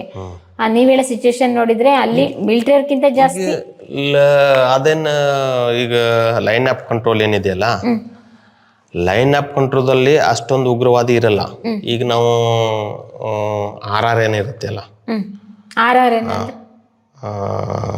ರಾಷ್ಟ್ರೀಯ ರೈಫಲ್ ಅಂತಾರೆ, ಅಂದ್ರೆ ಪೈದಲ್ ಸೇನಾ. ಅದ್ರಲ್ಲಿ ದೊಡ್ಡ ಹತ್ಯಾರ ಇರಂಗಿಲ್ಲ. ಈಗ RR ಬಟಾಲಿಯನ್ ಹೆಚ್ಚಿಗೆ ಏನ್ JNKದಲ್ಲಿ ಇದ್ ಮಾಡ್ತಾರಲ್ಲ, ಅಂದ್ರೆ ಪೈದಲ್ ಸೇನಾ. ಯಾವ ರೆಜಿಮೆಂಟ್ ಇಲ್ಲ. RR ಅಂದ್ರೆ ಅದು ಫಸ್ಟ್ ಲಡಾಯಿ ಸ್ಟಾರ್ಟ್ ಆದ್ರೆ ಮೂವ್ ಆಗೋದೇ RR, ಅಂದ್ರೆ ಪೈದಲ್ ಸೇನಾ. ಅಂದ್ರೆ ಅಷ್ಟು ಇದಿರುತ್ತೆ ಅಲ್ಲಿ. ಆಮೇಲೆ ನಾವು ಅಲ್ಲಿಂದ ಶ್ರೀನಗರದಿಂದ 2 ವರ್ಷ ಆಯ್ತು ಅಲ್ಲಿ ಪೋಸ್ಟ್ನಾಗ ಇಟ್ಟು. ಆ ಬೆಳಕ್ ನಮ್ಮನ್ನ ಈ ಯೂನಿಟ್ ಚೇಂಜ್ ಆಗತ್ತಲ್ಲ 2-3 ವರ್ಷ ಆದ್ರೆ, ಮತ್ತೆ ಅಲ್ಲಿಂದ 2001ರಲ್ಲಿ ನಾವು ಬರೋಡಾ ಬಂದ್ವಿ. ಬರೋಡಾ ಜಮ್ಮು ಕಾಶ್ಮೀರ ನಿಮ್ಗೆ ಒಂದ್ ರೀತಿ ಪಾಠ ಎಕ್ಸ್ಪೀರಿಯನ್ಸ್ ಬೇರೆ ರೀತಿ ಇತ್ತು. ಆ ಬೆಳಕ ಇದು ಬರೋಡಾ ಬಂದ್ವಿ, ಗುಜರಾತ್. ಅಲ್ಲಿ 6 ವರ್ಷ ಇದ್ವಿ ನಾವು. 6 ವರ್ಷ. 6 ವರ್ಷ ಅಲ್ಲಿ 6 ವರ್ಷ ಅಂದ್ರೆ ನಮ್ ಟ್ರೈನಿಂಗು ಅಲ್ಲಿ ಯಾವ ಡಿಪಾರ್ಟ್ಮೆಂಟ್? ಸೇಮ್ ನಮ್ಮ ಆರ್ಮಿ ರೆಜಿಮೆಂಟೇ. ಅಲ್ಲಿ 6 ವರ್ಷದಲ್ಲಿ ನಾವು ಟ್ರೈನಿಂಗ್ ಮಾಡ್ತಾ ಇದ್ದೀವಿ, PT ಮಾಡ್ತಾ ಇದ್ದೀವಿ, ಎಲ್ಲ ನಡೀತಾ ಇತ್ತು. 2002ರಲ್ಲಿ ನಮ್ಮ ಫ್ರೆಂಡ್ ಒಬ್ಬರು ಬಾಕ್ಸಿಂಗ್ ಅಲ್ಲಿ ತೀರ್ಕೊಂಡ್ರು. ಅದೇ ಒಂದು ಇದಾದಲ್ಲಿ. ಏನಾಯ್ತು ಸರ್ ಬಾಕ್ಸಿಂಗ್ ಅಲ್ಲಿ? ಯಾಕೆ ತೀರ್ಕೊಳ್ತಾರೆ? ಏನಾಯ್ತು? ಬಾಕ್ಸಿಂಗ್ ಅಂದ್ರೆ ಅವರು ತಲೆಗೆ ಸ್ವಲ್ಪ ಏಟಾಗಿ, ಅಂದ್ರೆ ಪ್ರಾಕ್ಟೀಸ್ ಮಾಡ್ಬೇಕಂದ್ರೆ ಯೂನಿಟ್ಗೆ ಒಂದ್ ಸ್ವಲ್ಪ, ಈಗ ಶಾಲೆ ಇರೋದಿಲ್ಲ ಹಾಗೆ ನಮ್ಮ ರೆಜಿಮೆಂಟು ಬೇರೆ ರೆಜಿಮೆಂಟ್ಗೂ ಇರುತ್ತಲ್ಲ. ನಾವು ಬಾಕ್ಸಿಂಗ್ ಆಡುವಾಗ ತಲೆಗೆ ಏಟ್ ಬಿದ್ದು ಸ್ವಲ್ಪ ಕಾಂಪಿಟೇಷನ್ ನಿಮ್ಮ ಮಿಲಿಟರಿಲೇ. ಅದೊಂದು ದುರ್ಘಟನೆ ನಡೆದದ್ದು. ನಡ್ಬೇಕಂದ್ರೆ ಇಲ್ಲ ಬಾಕಿ ಚೆನ್ನಾಗಿ. ಇನ್ನು ಅಲ್ಲಿ ಏನು ಪ್ರಾಬ್ಲಮ್ ಇತ್ತು ಮೈನ್ ಮಿಲಿಟರಿ ಅವ್ರು ಏನಕ್ಕೆ ಅಲ್ಲಿ ಇರ್ಬೇಕಿತ್ತು, ಏನ್ ನಿಮಗೆ ಸವಾಲಾಗಿತ್ತು 6 ವರ್ಷದಲ್ಲಿ? ಅಲ್ಲಿ ಜಾಸ್ತಿ ಯಾವ ಆಕ್ಟಿವಿಟೀಸ್ಗೆ ನೀವು ಪ್ರೊಟೆಕ್ಟ್ ಕೊಡ್ಬೇಕಿತ್ತು? ಬರೋದ ಇಲ್ಲ ಮೇಡಮ್, ಈಗ ನಮ್ಗೆ ಅಂದ್ರೆ ಎಡಿ ರೆಜಿಮೆಂಟು ಈ ಕಡೆ ಹೋಗ್ಬೇಕು ಈ ಕೊಡಬೇಕಿಲ್ಲ. ಅಂದ್ರೆ ಈಗ ಬರೋಡಾದಲ್ಲಿ ಇರ್ಬೇಕಂದ್ರೆ ಅಲ್ಲಿ ನಜ್ದೀಕ್ ಅಮ್ಯುನಿಷನ್ ಡಂಪು ಏರ್ಪೋರ್ಟು ಏನಿರುತ್ತೆ ಅಲ್ಲ, ಆ ಜಾಗದಲ್ಲಿ ನಮ್ಮ ಯೂನಿಟ್ಗಳು ಭಾಳ ಹೆಚ್ಚಿಗೆ ಇರ್ತಾವ್ರಿ. ಓಕೆ. ಅದನ್ನ ಬಿಟ್ಟು ಅಂದ್ರೆ ಹೊರಗಡೆ ಹೋಗಂಗಿಲ್ಲ. ಅಲ್ಲಿ 6 ವರ್ಷ ಮಾಡಿ ಮುಂದೆ ಅಲ್ಲಿಂದ ಬರ್ಬೇಕಂದ್ರೆ ಪಂಜಾಬ್ ಹೋಗಿದ್ದು. ಓಕೆ. ಪಂಜಾಬಲ್ಲಿ ಎಷ್ಟು ದಿನ ಇದ್ರಿ? ಪಂಜಾಬ್ದಾಗ ಬಟಂಡ 6 ವರ್ಷ, ಆಮೇಲೆ ಇದು ಜಲಂಧರ್ 6 ವರ್ಷ. ಹೇಗಿತ್ತು ಸರ್ ಪಂಜಾಬ್ದ ಎಕ್ಸ್ಪೀರಿಯನ್ಸ್? ಪಂಜಾಬ್ದಲ್ಲಿ ಭಯಂಕರ ಗರ್ಮಿ ಮೇಡಮ್. ಭಯಂಕರ ಭಾಳ ಜಾಸ್ತಿ ಗರ್ಮಿ ಇದೆ. ಹೌದಾ? ಸರ್ದಿಯಲ್ಲಿ ಭಾಳ ಸರ್ದಿ ಇರುತ್ತೆ, ಗರ್ಮಿಯಲ್ಲಿ ಭಾಳ ಗರ್ಮಿ ಇರುತ್ತೆ. ವೆದರ್ ಅವಾಗ ಚೇಂಜ್ ಆಗ್ತಾ ಇರುತ್ತೆ. ಆ ರೀತಿ ಹೋದ್ರೆ ತುಂಬಾ ಹೈ, ಇಲ್ಲ ಅಂದ್ರೆ ತುಂಬಾ ಕೋಲ್ಡ್, ಆ ರೀತಿ ಇರುತ್ತೆ. 12 ವರ್ಷದಲ್ಲಿ ಮತ್ತೆ 2006ದಲ್ಲಿ ಒಮ್ಮೆ RR ಅಂತೇಳಿ ನಮ್ಮ ಪೋಸ್ಟಿಂಗ್ ಮಾಡಿದ್ರು ಜೈನಿಕಾದಲ್ಲಿ. ಈಗೇನಿದೆಲ್ಲ ರಜೋರಿ ಪುಂಚ್ ಸೈಡ್ ಅಲ್ಲಿತ್ತು RR, ನಮ್ದು 51 RR ಅಂತ. ಅದರಲ್ಲಿ 2 ವರ್ಷ ಕಳೆದು ಬಂದಿ ನಾವು. ಓಕೆ. RR ಮೀನ್ಸ್ ರಾಷ್ಟ್ರೀಯ ರೈಫಲ್ ಪೈದಲ್ ಸೇನಾ. ಓಕೆ, ರಾಷ್ಟ್ರೀಯ, ಅದೇ ಮುಖ್ಯವಾಗಿ ಹೋಗುತ್ತೆ. ಏನೆಲ್ಲ ಇರುತ್ತೆ ಸರ್ ಅದರಲ್ಲಿ, ಆ ಸೈನ್ಯದಲ್ಲಿ? ಅದ್ರಲ್ಲಿ ಅಂದ್ರೆ ಈಗ ಫಸ್ಟ್ ಯುದ್ಧಾಗ್ಬೇಕಾದ್ರೆ ಹೋಗೋದೇ ನಮ್ ಸೈನ್ಯ ಅಂತ. RR ಅಂದ್ರೆ ಈಗ ರೆಜಿಮೆಂಟ್ ಅಲ್ಲಿ ನಾವು ರಜೋರಿ ಪುಂಚ್ ಸೈಡ್ ಏನು ಇದ್ವಲ್ಲ, ಆಗ ಭಯಂಕರ ಉಗ್ರವಾದಿ. ಅಯ್ಯೋ. ಉಗ್ರವಾದಿ ಅಂದ್ರೆ ಈ 51 RR ಅಂದ್ರೆ ಹಲವಾರು ಜಗದಲ್ಲಿ ಅದೇನೆ ಇರ್ತತಿ. ಇಲ್ಲೊಂದು ಪೋಸ್ಟ್ ಆದ್ರೆ ಒಂದು 10 ಕಿಲೋಮೀಟರ್ ಇನ್ನೊಂದು ಪೋಸ್ಟ, ಆ ಊರಲ್ಲಿ ಒಂದು ಪೋಸ್ಟ, ಇಲ್ಲೊಂದು ಪೋಸ್ಟ, ಎಲ್ಲ ಸುತ್ತು ಕಡೆ ಇರುತ್ತೆ. ಅಲ್ಲಿ ಊರಿನವ್ರಿಗೆಲ್ಲ ಪ್ರೊಟೆಕ್ಷನ್ ಕೊಡ್ಬೇಕು. ರಾತ್ರಿ ಅಂಬುಷ್ ಹೋದ್ರೆ ಹಗಲಿ ಒಂದು ಪಾರ್ಟಿ ಹೋಗುತ್ತೆ, ಹಗಲಿ ಹೋದ್ರೆ ರಾತ್ರಿ ಒಂದು ಪಾರ್ಟಿ ಹೋಗುತ್ತೆ. ಈಗ ಎಲ್ಲಾರೋ ಇಂಡ್ ಕೊಡ್ತಾರಲ್ಲ, ಇಲ್ಲೇ ಉಗ್ರವಾದಿ ಈ ಊರಲ್ಲಿ ಇದ್ದಾನ ಅಂತ ಹೇಳಿ, ಅಲ್ಲೇನ್ ಮಾಡ್ತಾರೋ 72 ಗಂಟಾನು 36 hours ಹಿಂಗೆ ಆಪರೇಷನ್ ಮಾಡ್ತಾರೆ. ಓಕೆ. 72 ಗಂಟೆ ಆಪರೇಷನ್ ಅಂದ್ರೆ 72 ಆಪರೇಷನ್ನೇ ಇರಬೇಕು. ಅಲ್ಲಿಂದ ಏನು ಊಟ ಬರುತ್ತೆ ಇಲ್ಲ ಏನು ಬರುತ್ತೆ ಗೊತ್ತಾಗಂಗಿಲ್ಲ. ಓಕೆ. ಅಂದ್ರೆ ಎಲ್ಲಾರು ಯೂನಿಫಾರ್ಮ್ ಎಲ್ಲ ಇರ್ತಾ ಇದ್ರೆ ಮಿಲಿಟರಿ ಇದೆ ಕಮಾಂಡ್ ಡ್ರೆಸ್ ಅಲ್ಲೇ, ಸಿವಿಲ್ ಡ್ರೆಸ್ ಅಲ್ಲಿ ಯಾರು ಹೋಗ್ತಾ ಇರಲಿಲ್ಲ. ಮತ್ತೆ ಉಗ್ರವಾದಿಗಳು ಹೇಗೆ ಸಿಗ್ತಾ ಇದ್ರು ನಿಮ್ಗೆ ಈ ರೀತಿ ಇದ್ರೆ? ಉಗ್ರವಾದಿ ಹೇಗೆ ಸಿಗ್ತಾರೆ? ಅಲ್ಲಿ ತುಂಬಾ ಆಕ್ಟಿವಿಟೀಸ್ ಇತ್ತು ಅಂತ ಹೇಳಿದ್ರಲ್ಲ. ಆಕ್ಟಿವಿಟೀಸ್ ಇದ್ರೆ ಈಗಿನ RR ಪಾರ್ಟಿ ಇರುತ್ತಲ್ಲ, ಅವರು 1-2 ಜನ ಏನಿರ್ತಾರ, ಇಂಥ ಜಗದಲ್ಲಿ ಹಿಂಗ ಒಬ್ಬ ಉಗ್ರವಾದಿ ಅಡ್ಡಾಡ್ತಾ ಇದ್ದ, ಹತ್ಯಾರ ತಗೊಂಡ್ ಅಡ್ಡಾಡತಾನ ನಾವು ಮುಂದ, ಅಲ್ಲೇ ಅವ್ರಲ್ಲಿ ಹಿಂಗಿದೆ ಅಂತೇಳಿ ಇಂಟ್ ಕೊಡಕ್ ಬರ್ತಿರ್ತಾರ ಇನ್ಫಾರ್ಮರ್. ಅವ್ರು ಇನ್ಫಾರ್ಮರ್ ಏನ್ ಹೇಳ್ತಾರಲ್ಲ, ಅಷ್ಟೊಂದು ಜನ ಒಂದ್ ಕರೆನೂ ಇರುತ್ತೆ, ಒಂದ್ ಸುಳ್ಳು ಇರುತ್ತೆ. ಅವ್ರು ಇದ್ ಮಾಡಕ್ ಹೋಗಿ ಆ ಜಾಗದಲ್ಲಿ ನಾವ್ ಏನ್ ಮಾಡ್ತೀವಿ, ಅಂಬುಷ್ ಹಾಕ್ತಿವಿ. ಅಂಬುಷ್ ಅಂದ್ರೆ 8-10 ಜನ ಇರ್ತಾರೆ. ಹೋಗಿ ಅವ್ನು ಇಂಥ ಟೈಮ್ ಬರ್ತಾನಂದ್ರೆ ಅದಕ್ಕೆ ಮುಂಚೆ 3-4 ತಾಸು ಅಲ್ಲಿ ನಾವು ಹೋಗ್ಕೊಂಡಿರ್ಬೇಕು ಆ ಜಾಗದಲ್ಲಿ ಅವ್ನು ಹಿಡಿಬೇಕಂದ್ರೆ, ಅದಕ್ಕೆ ಅಂಬುಷ್ ಅಂತಾರೆ. ಇಲ್ಲ ಅಂದ್ರೆ ಹಗಲಿ ಏನ್ ಮಾಡ್ತೇವಿ, LRP ಅಂತ ಹೋಗ್ತೇವೆ ನಾವು. ಹಾಗೆ 10-15 ಕಿಲೋಮೀಟರ್ ಅಡ್ಡಾಡ್ ಬಂದ್ಬಿಡು ಸುತ್ತ ಅದರಲ್ಲಿ ಸಿಗ್ತಾರೋ ಇಲ್ಲ ಗೊತ್ತಿಲ್ಲ. ಅಲ್ಲಿ ಫೇಮಸ್ ಟೆರರಿಸ್ಟ್ ಯಾರಿದ್ರು, ಹೆಸರು ಅಂತ ಟೆರರಿಸ್ಟ್ ಇಂಥವ್ರನ್ನ ಹಿಡಿಲೇಬೇಕು, ಟಾರ್ಗೆಟ್ ಹಿಡಿಲೇಬೇಕು? ಅವ್ರಿಗೆ ಹೆಸರು ಬಾಬರ್ ಆಯ್ತು, ಜಾಫರ್ ಆಯ್ತು, ಹಿಂಗ ಕಮಾಂಡೋ, ಅವ್ರಿಗೂ ಒಂದೊಂದು ರ್ಯಾಂಕ್ ಇರುತ್ತೆ. ಅದು ಅದ್ರಲ್ಲೂ ಟೆರರಿಸ್ಟ್ ಅಲ್ಲೂ ರ್ಯಾಂಕ್ ಇರುತ್ತೆ. ಈಗ ನಮಗ ಸರೆಂಡರ್ ಆಗಿದ್ದ ನಮ್ಮ ಟೈಮ್ದಲ್ಲಿ 50 ಜನ ಸರೆಂಡರ್ ಆಗಿದ್ರು. ಅವ್ರ ಹೆಸರೆಲ್ಲ ಗೊತ್ತಿಲ್ಲ ನನಗೀಗ. 2006ರಲ್ಲಿ ಅದ್ರಲ್ಲಿ ಒಬ್ಬ ಜಾಫರ, ಬಬ್ಬರ, ಶೇರ್ ಸಿಂಗ ನೋಡಾಕ ಈ ತರ ಇದ್ರು. ಅವ್ರು ನೋಡಿದ್ರೆ ಹೆದರಿಕೆ ಬರುತ್ತೆ. ಅವ್ರೇನ್ ಮಾಡ್ತಾರೆ, ನಮ್ ಲೋಕಲ್ ಟೆರರಿಸ್ಟ್ ಏನಿದಾರಲ್ಲ ಅವ್ರು ಸರೆಂಡರ್ ಆಗ್ತಾರೆ. ಮತ್ತೆ ಎಲ್ಲಾರ ಅಫ್ಘಾನಿಸ್ತಾನ ಹೊರಗಡೆಯಿಂದ ಬಂದ್ ಟೆರರಿಸ್ಟಿನ ಅವ್ರು ಸರೆಂಡರ್ ಆಗೋದಿಲ್ಲ. ಲಾಸ್ಟ್ ತನ ಅವ್ರ ಸತ್ತ ಬಿಡ್ತಾರೆ. ನಾವರ ಕೊಲ್ತೇವ್ರಿ, ಅವ್ರಾರ್ಗು ಅಂತ. ಟೆರರಿಸ್ಟ್ ಅಲ್ಲಿ ಅಡ್ಕೊಂಡು ಕೂತ್ಕೊಳ್ಳೋದಕ್ಕೆ ಕಾಡ್ ಅಷ್ಟೊಂದು ಇತ್ತ? ಎಲ್ಲಿರ್ತಾ ಇದ್ರು ಟೆರರಿಸ್ಟ್? ಅಯ್ಯೋ ಭಯಂಕರ ಕಾಡ್ ಮೇಡಮ್. ಯಾವ ಸ್ಟೇಟ್ ಬಗ್ಗೆ ಮಾತಾಡ್ತಾ ಇದ್ದೀರಾ ಹೇಳಿ ನೀವು? ಜಮ್ಮು ಕಾಶ್ಮೀರ್. ಜಮ್ಮು ಕಾಶ್ಮೀರದಲ್ಲಿ ರಜೌರಿ ಸೈಡ್ ದಲ್ಲಿ ನಾವು ಇದ್ದಿದ್ದು. ಭಯಂಕರ ಕಾಡ ಅಲ್ಲಿ. ಭಯಂಕರ ಕಾಡಾದ್ರೆ ಸ್ವಲ್ಪ ಕೂಮಿಂಗ್ ಮಾಡ್ಲಿಕ್ಕೆ ಮತ್ತೆ ನೀವು ಅಂಬಿಷ್ ಮಾಡ್ಲಿಕ್ಕೆ ಸ್ವಲ್ಪ ಕಷ್ಟ ಆಗುತ್ತೆಲ್ಲ. ಕಷ್ಟ ಆಗತ್ತೆ. ಅಂಬುಸ್ ಮಾಡಿದಲ್ಲಿ ಹೋಗ್ಬೇಕಂದ್ರೆ ರಾತ್ರಿ ಹೋಗ್ಬೇಕಂದ್ರೆ ಕಷ್ಟ ಆಗತ್ತೆ. ಯಾವ ರೀತಿ ಹೋಗ್ತಾ ಇದ್ರಿ ಸರ್? ಮತ್ತೆ ಇವಾಗ ಲೈಟು ಹಾಕಂಗಿರ್ಲಿಲ್ಲ. ಇಲ್ಲ, ಲೈಟ್ ಹಾಕಿದ್ರೆ ಅವರಿಗೆ ಹಿಂಟ್ ಕೊಟ್ಟಂಗ ಆಗುತ್ತೆ. ಅದೇ ಡೇದಲ್ಲಿ ಅಡ್ಡಾಡ್ಸ್ತಾ ಇದ್ರಿ ನಮ್ಮನ್ನು. ಓ, ಡೇಯಲ್ಲಿ ಈ ರೂಟ್ಗೆ ಒಬ್ರು ಹೋದ್ರೆ ಈ ರೂಟ್ಗೆ ಹೋಗುವುದು, ಆ ರೂಟ್ಗೆ ಅಂದ್ರೆ ಈ ತರ ಜಾಗದಲ್ಲಿ ಅಂಬುಸ್ ಹಾಕಿದ್ರೆ ಹಗಲೇನು ಹೋಗಿ ಬಂದಿರ್ತಾವಲ್ಲ, ರಾತ್ರಿ ಅದೇ ತರ ಹೋಗುದು. ಲೈಟ್ ಹಾಕೋದಿಲ್ಲ, ಏನಿಲ್ಲ. ಓಕೆ, ರೂಟ್ ಮ್ಯಾಪ್ ಯಾವ ರೀತಿ ಮಾರ್ಕ್ ಮಾಡ್ಕೊಳ್ತಾ ಇದ್ರಿ? ಯಾಕಂದ್ರೆ ವಾಯ್ಸ್ ಮಾಡಂಗಿಲ್ಲ ಅಲ್ಲಿ ಕಾಡಲ್ಲಿ. ಒಂದ್ ಸ್ವಲ್ಪ ಪಿನ್ ಡ್ರಾಪ್ ಸೈಲೆಂಟ್ ಇರುತ್ತೆ, ಕೂ ಅಂದ್ರೂ ಎಕೋ ಬರುತ್ತೆ. ಈಗ ನೋಡಿ ಮೇಡಮ್, RRದಲ್ಲಿ ಅದು ಸ್ಟ್ಯಾಟಿಕ್. ಈ 15 RR ಇದು 100 ಅದು ಏನೋ ಹೆಸರಿರುತ್ತೆ. ಆ ಹೆಸರಿಂದ RR ಅಲ್ಲಿ ಈಗ 10, 12, 13 ಹಿಂಗೆ ಹೆಸರು ಇರುತ್ತಲ್ಲ, ಆ RR ಹೆಸರು ಅಲ್ಲೇನ್ ಮಾಡ್ತಾರೆ, ಜನ ಹೋಗುದು ಬರುದು ಮಾಡ್ತಾರೆ. ಈಗ ನಾ ಈಗ ಹೋದ್ನಂದ್ರೆ ನನಕ ಮೊದಲು 2 ವರ್ಷ ಸರ್ವಿಸ್ ಇದ್ದವ್ರು ಇರ್ತಾರ ಅಲ್ಲಿ, ಅವ್ರಿಗೂ ಏನ್ ಮಾಡ್ತಾರೆ, ನಮ್ಮನ್ನು ಸೇರಿಸಿ ಹಗಲಿ ಅಡ್ಡಾಡಿಸ್ತಾರಲ್ಲ. ಓಕೆ, ಈಗ 1 ದಿನ ಅಡ್ಡಾಡಿಸ್ತಾರ, 2 ದಿನ, 3 ದಿನ, 10 ದಿನ, 15 ದಿನಾನು ನಮ್ಗೆ ಹಾಗೆ ಪ್ರಾಕ್ಟೀಸ್ ಆಗಿಬಿಡುತ್ತೆ. ಅಂದ್ರೆ ಈ ಊರು ಈಗ ಸಂಗೊಳಿಗೆ ಅಂಬುಸ್ ಹಾಕ್ಬೇಕು, ಇಲ್ಲಿ ಮುಂದೆ ಯಾವ್ದೋ ಒಂದು ಬೈಲೊಂಗ್ಲಿಗೆ ಅಂಬುಸ್ ಹಾಕ್ಬೇಕು, ಅದ ನಮ್ಗೆ ಗೊತ್ತಾಯ್ತು ಇದ್ದು ರೋಡ್ ಹೀಗೆ ಹೋಗುದಂತ, ಆ ರೋಡ್ಲೆ ನಾವು ಹೋಗ್ಬೋದು. ಅಂಬುಷ್ ಹಾಕ್ಬೇಕಾದ್ರೆ ಈ ಟೈಮಿಗೆ ಬರ್ತಾರೆ ಅಂತ ಹೇಳಿದ್ರೆ ನೀವು ಹೇಳ್ದಂಗೆ 6 ಅವರ್ ಮತ್ತೆ 4 ಅವರ್ಸ್ ಮುಂಚೆನೆ ನೀವೆಲ್ಲ ಪ್ಲಾನ್ಡ್ ಆಗಿಲ್ಲ ಕವರ್ ಆಗಿರ್ಬೇಕು. ನೀವು ಹೋದ ಸಂದರ್ಭದಲ್ಲಿ ಯಾರಾದ್ರೂ ಅಟ್ಯಾಕ್ ಮಾಡಿದ್ರೆ ಡೈರೆಕ್ಟ್ ಆಗಿ ಹಿಡಿದ್ರ ಅಥವಾ ಶೂಟ್ ಮಾಡಿದ್ರ? ಯಾವ ರೀತಿ ಟೆರರಿಸ್ಟ್ ಇಟ್ಕೊಂಡಿದ್ದು? ಕೌಂಟರ್ ಅಟ್ಯಾಕ್ ಅಂತಾರ ಅದಕ್ಕೆ. ಓಕೆ, ನಾವು ಹಾಕೋಕ್ಕಿಂತ ಮುಂಚೆ ಉಗ್ರವಾದಿ ಅಲ್ಲಿ ಕುಂತಿರ್ಬೇಕು, ಅದಕ್ಕೆ ಕೌಂಟರ್ ಅಟ್ಯಾಕ್. ರಾತ್ರಿ ಹೋಗ್ಬೇಕಂದ್ರೆ ಕೌಂಟರ್ ಅಟ್ಯಾಕ್ ಈಗ ಅವ್ರು ಮಾಡಿರ್ತಾರೆ. ರಾತ್ರಿ ಉಗ್ರವಾದಿ ಇದ್ರು ಅಂತ ತಿಳ್ಕೊಂಡು ನಾವು ಹೋಗ್ತಾ ಇದ್ದೀವಿ. ಅದರಲ್ಲಿ ಫಸ್ಟ್ ರೌಂಡ್ ಏನು ಬರುತ್ತಲ್ಲ, ಛೀ ಅಂತ ಏನು ಬರುತ್ತಲ್ಲ, ಫೈರ್ ಮಾಡ್ತಾರೆ, ಉಗ್ರವಾದಿ ಮಾಡಿದ್ರು. ಆ ಫಸ್ಟ್ ರೌಂಡಲ್ಲಿ ಉಳ್ಕೋಬೇಕು. ಸುಮ್ಮನೆ ಅನ್ನೋದು ಎಲ್ಲ ಬಿದ್ದು ಬಿಡ್ತಾರೆ, ತಮ್ಮ ಪೋಸಿಷನ್ ತಗೋತಾರೆ ಎಲ್ಲ. ಅದ್ರಲ್ಲಿ ಯಾರಿಗೆ ಕುಂಡ್ರಿ ಅಂದ್ರೆ ಮತ್ತೆ ಆಮೇಲೆ ಏನ್ ಫೈರಿಂಗ್ ಆಗತ್ತಲ್ಲ, ಅದ್ರಾಗೇನು ಅಷ್ಟೊಂದು ಹೆದರ್ಕೊಳ್ಳುವಂತ ಅವಶ್ಯಕತೆ ಇಲ್ಲ. ಫಸ್ಟ್ ವಿನ್ ಆದ್ರೆ ಎಲ್ಲ ವಿನ್ ಆದಂಗೆ. ಫಸ್ಟ್ ಟೈಮ್ ವಿನ್ ಆಗ್ಬೇಕು. ಫಸ್ಟ್ ಟೈಮ್ ಅವ್ರದ್ದೇನು ಗೋಳಿ ಬರುತ್ತೆ ಅಲ್ಲ, ಅಂದ್ರೆ ನಮಗೂ ಏನು ಗೊತ್ತಿಲ್ಲ, ನಾವು ಹಿಡ್ಕೊಂಡು ಹೊಂಟಿರ್ತೀವಿ, ನಮ್ದೆಲ್ಲ ಲೋಡ್ ಇರುತ್ತೆ, ಬಟ್ ಡೈರೆಕ್ಟ್ ಕಾಣಿಸ್ತಾ ಇರಲ್ಲ. ಫಸ್ಟ್ ರೌಂಡ್ ಅವ್ರೇನ್ ಫೈರ್ ಮಾಡ್ತಾರಲ್ಲ ಅದ್ರಲ್ಲಿ ಉಳ್ಕೋಬೇಕು, ಆ ಬಳಿಕ ಏನೂ ಆಗಂಗಿಲ್ಲ. ಓಕೆ, ನೀವು ಆ ಟೈಮ್ ಎಷ್ಟು ದಿನ ಕೂಮಿಂಗ್ ಮಾಡಿದ್ರಿ? ಎಷ್ಟು ದಿನ ಆಂಬಿಷ್ ಮಾಡಿದ್ರಿ ನೀವು? ಯಾವ್ಯಾವ ಸಂದರ್ಭದಲ್ಲಿ ಏನಾದ್ರು? RR ಅಂದ್ರೆ ಮೇಡಮ್ ಅದು ಹಮೇಶ ಇರುತ್ತೆ. ಅವಾಗ ನಮ್ ಪ್ರಾಕ್ಟೀಸ್ ಮಾಡಿಸ್ತಾರ ಅವ್ರು. ಆಕ್ಚುಲಿ ಉಗ್ರವಾದಿ ಬಂದ್ರೂ ಕಳಿಸ್ತಾರ, ಬರ್ದೇ ಇದ್ರೂ ನಾವು ಅಂಬುಷ್ ಮಾಡಿ ಬರ್ಬೇಕು. ಅದೇ ಕೆಲಸ ಅಲ್ಲಿ ಅಂಬುಷ್, ಅಲ್ಲಿ LRP, ಅದೇ RR ಅಂದ್ರೆ ಅದೇ. ಡೌಟ್ ಬಂತಂದ್ರೆ ಹೋಗ್ಲೇಬೇಕು, ನೀವು ಅಂಬುಷ್ ಮಾಡ್ಲೇಬೇಕು, ನೋಡ್ಕೊಂಡ್ ಬರ್ಲೇಬೇಕು. ಅದು ಮತ್ತೊಂದ್ ತಿಂಗಳಲ್ಲಿ ಒಂದ್ ಎರಡು ಸರಿಗೆ ಫೈರ್ ಮಾಡಕ್ ಹೋಗ್ಬೇಕು ನಾವು, ನಮ್ ಪ್ರಾಕ್ಟೀಸ್ ಫೈರ್. ಓಕೆ, ನೀವು ಇದ್ದಂತ ಸಂದರ್ಭದಲ್ಲಿ ಎಷ್ಟು ಜನ ಸಿಕ್ಕಿದ್ರು? ನೀವು ಹೋದಂತ ಆಂಬುಷ್ ಒಡ್ಡಿದಂತ ಗ್ರೂಪ್ ಒಂದಿನ ಇಷ್ಟು ಜನ ಏನಾರು ಸಿಕ್ಕಿದ್ರು ಡೈರೆಕ್ಟ್ ಆಗಿ ನಾನು ನೋಡಿದೆ ಅನ್ನೋರು ಎಷ್ಟು ಜನ? ಒಂದು 4-5 ಜನ. 4-5 ಜನ. ಯಾವತ್ತು, ಯಾವ ಟೈಮಲ್ಲಿ, ಹೇಗ್ ಪ್ಲಾನ್ ಮಾಡ್ಕೊಂಡ್ರಿ? ನಿಮ್ ಕಮಾಂಡರ್ ಯಾವ ರೀತಿ ಕಮಾಂಡ್ ಮಾಡಿದ್ರು ನಿಮ್ಗೆ? ಕಮಾಂಡರ್ ಅಂದ್ರೆ ಅಲ್ಲೇ ನಾವು ಲಾಸ್ಟ್ ನಾಯಕದಲ್ಲೇ ಹೋಗಿದ್ದೀವಿ.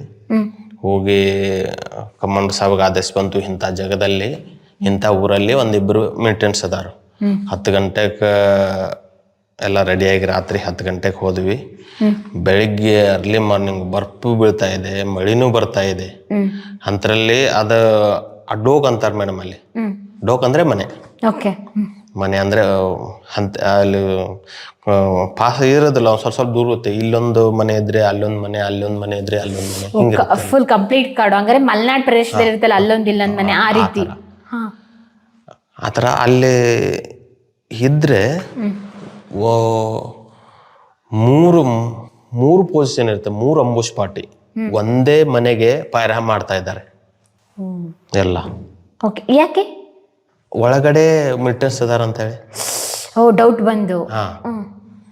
ಆಮೇಲೆ ಮನೆಯಲ್ಲಿ ಎಷ್ಟು ಜನ ಇದ್ರು? ಏನಾರ ಆಯ್ತಾ? 3 ಮಿಲಿಟೆಂಟ್ಸ್ ಇದ್ರು. ಅದರಲ್ಲಿ 2 ಈಗ ಹೇಳ್ಬೇಕಂದ್ರೆ, ಈಗ ನಮ್ಮ ಹತ್ರ ಏನಿರ್ತಾರಲ್ಲ ಲೋಕಲ್ ಜನ, JNK ಜಮ್ಮು ಕಾಶ್ಮೀರ ಲೋಕಲ್ ಜನ, ನಾವು ಹೋಗಿ ಬರ್ತಾನೋ ಅಂಬುಷ್ ಒಳಗೆ ಹೋಗಿ ಬರ್ತಾನ ಅಂತೇಳಿ ಹೋಗುವಾಗ ಬಾಂಬ್ ಅಂದಿರುತ್ತೆ, ಅದು 7 ಸೆಕೆಂಡ್ದಲ್ಲಿ ಹೋಗೋದ್ ಬಿಡುತ್ತೆ. ಅದು ಬಾಂಬ್ ಒಳಗೆ ಹೋಗೋದ್ಬಿಟ್ಟು ಹೊರಗೆ ಬರುವಾಗ ಅವ್ರಿಗೇನ ನಮ್ಮವರೇ ಹೊಡೆದ್ರು ಅವ್ರು ಹೊಡೆದ್ರು ಗೊತ್ತಿಲ್ಲ, ಅಂದಿ ಪರ್ ಡೆಡ್ ಅದಾವ ನಮ್ಮ ಕಡೆ ಅದಾವ. ಆ ಬಳಿಕ ಅವ್ರು 3 ಜನ ಓಡುವಾಗ ಒಬ್ಬ ಫೈರಿಂಗ್ ದಲ್ಲಿ ಸತ್ತ, 2 ಹತ್ಯಾರ ಹೋಗೋದ್ ನಿಂತ್ಬಿಟ್ರು, ಅವ್ರನ್ನ ಹಿಡ್ಕೊಂಡ್ ಬಂದ್ವಿ. ಹೇಗಿತ್ತು ಸರ್ ಸಿಚುಯೇಷನ್? ಡೈರೆಕ್ಟ್ ಆಗಿ ನೋಡಿದ್ರಿ ಉಗ್ರವಾದಿ? ಸ್ವಲ್ಪ ಸಮಾಧಾನ ಆಯ್ತು, ಮತ್ತೆ ತ್ರಾಸು ಆಯ್ತು. ಭಾಳ ತ್ರಾಸಾಗುತ್ತೆ ಮೇಡಮ್. ಶರಣಾಗ್ಬಿಟ್ರೆ ಹಿಂಗೆ ರೈಫಲ್ ಕೆಳಗಡೆ ಎಲ್ಲ ಇಟ್ಬಿಟ್ಟು. ಅವ್ರ ಹತ್ರ ಇರುತ್ತಲ್ಲ ರೈಫಲ್, ಯಾವ್ದಿತ್ತು?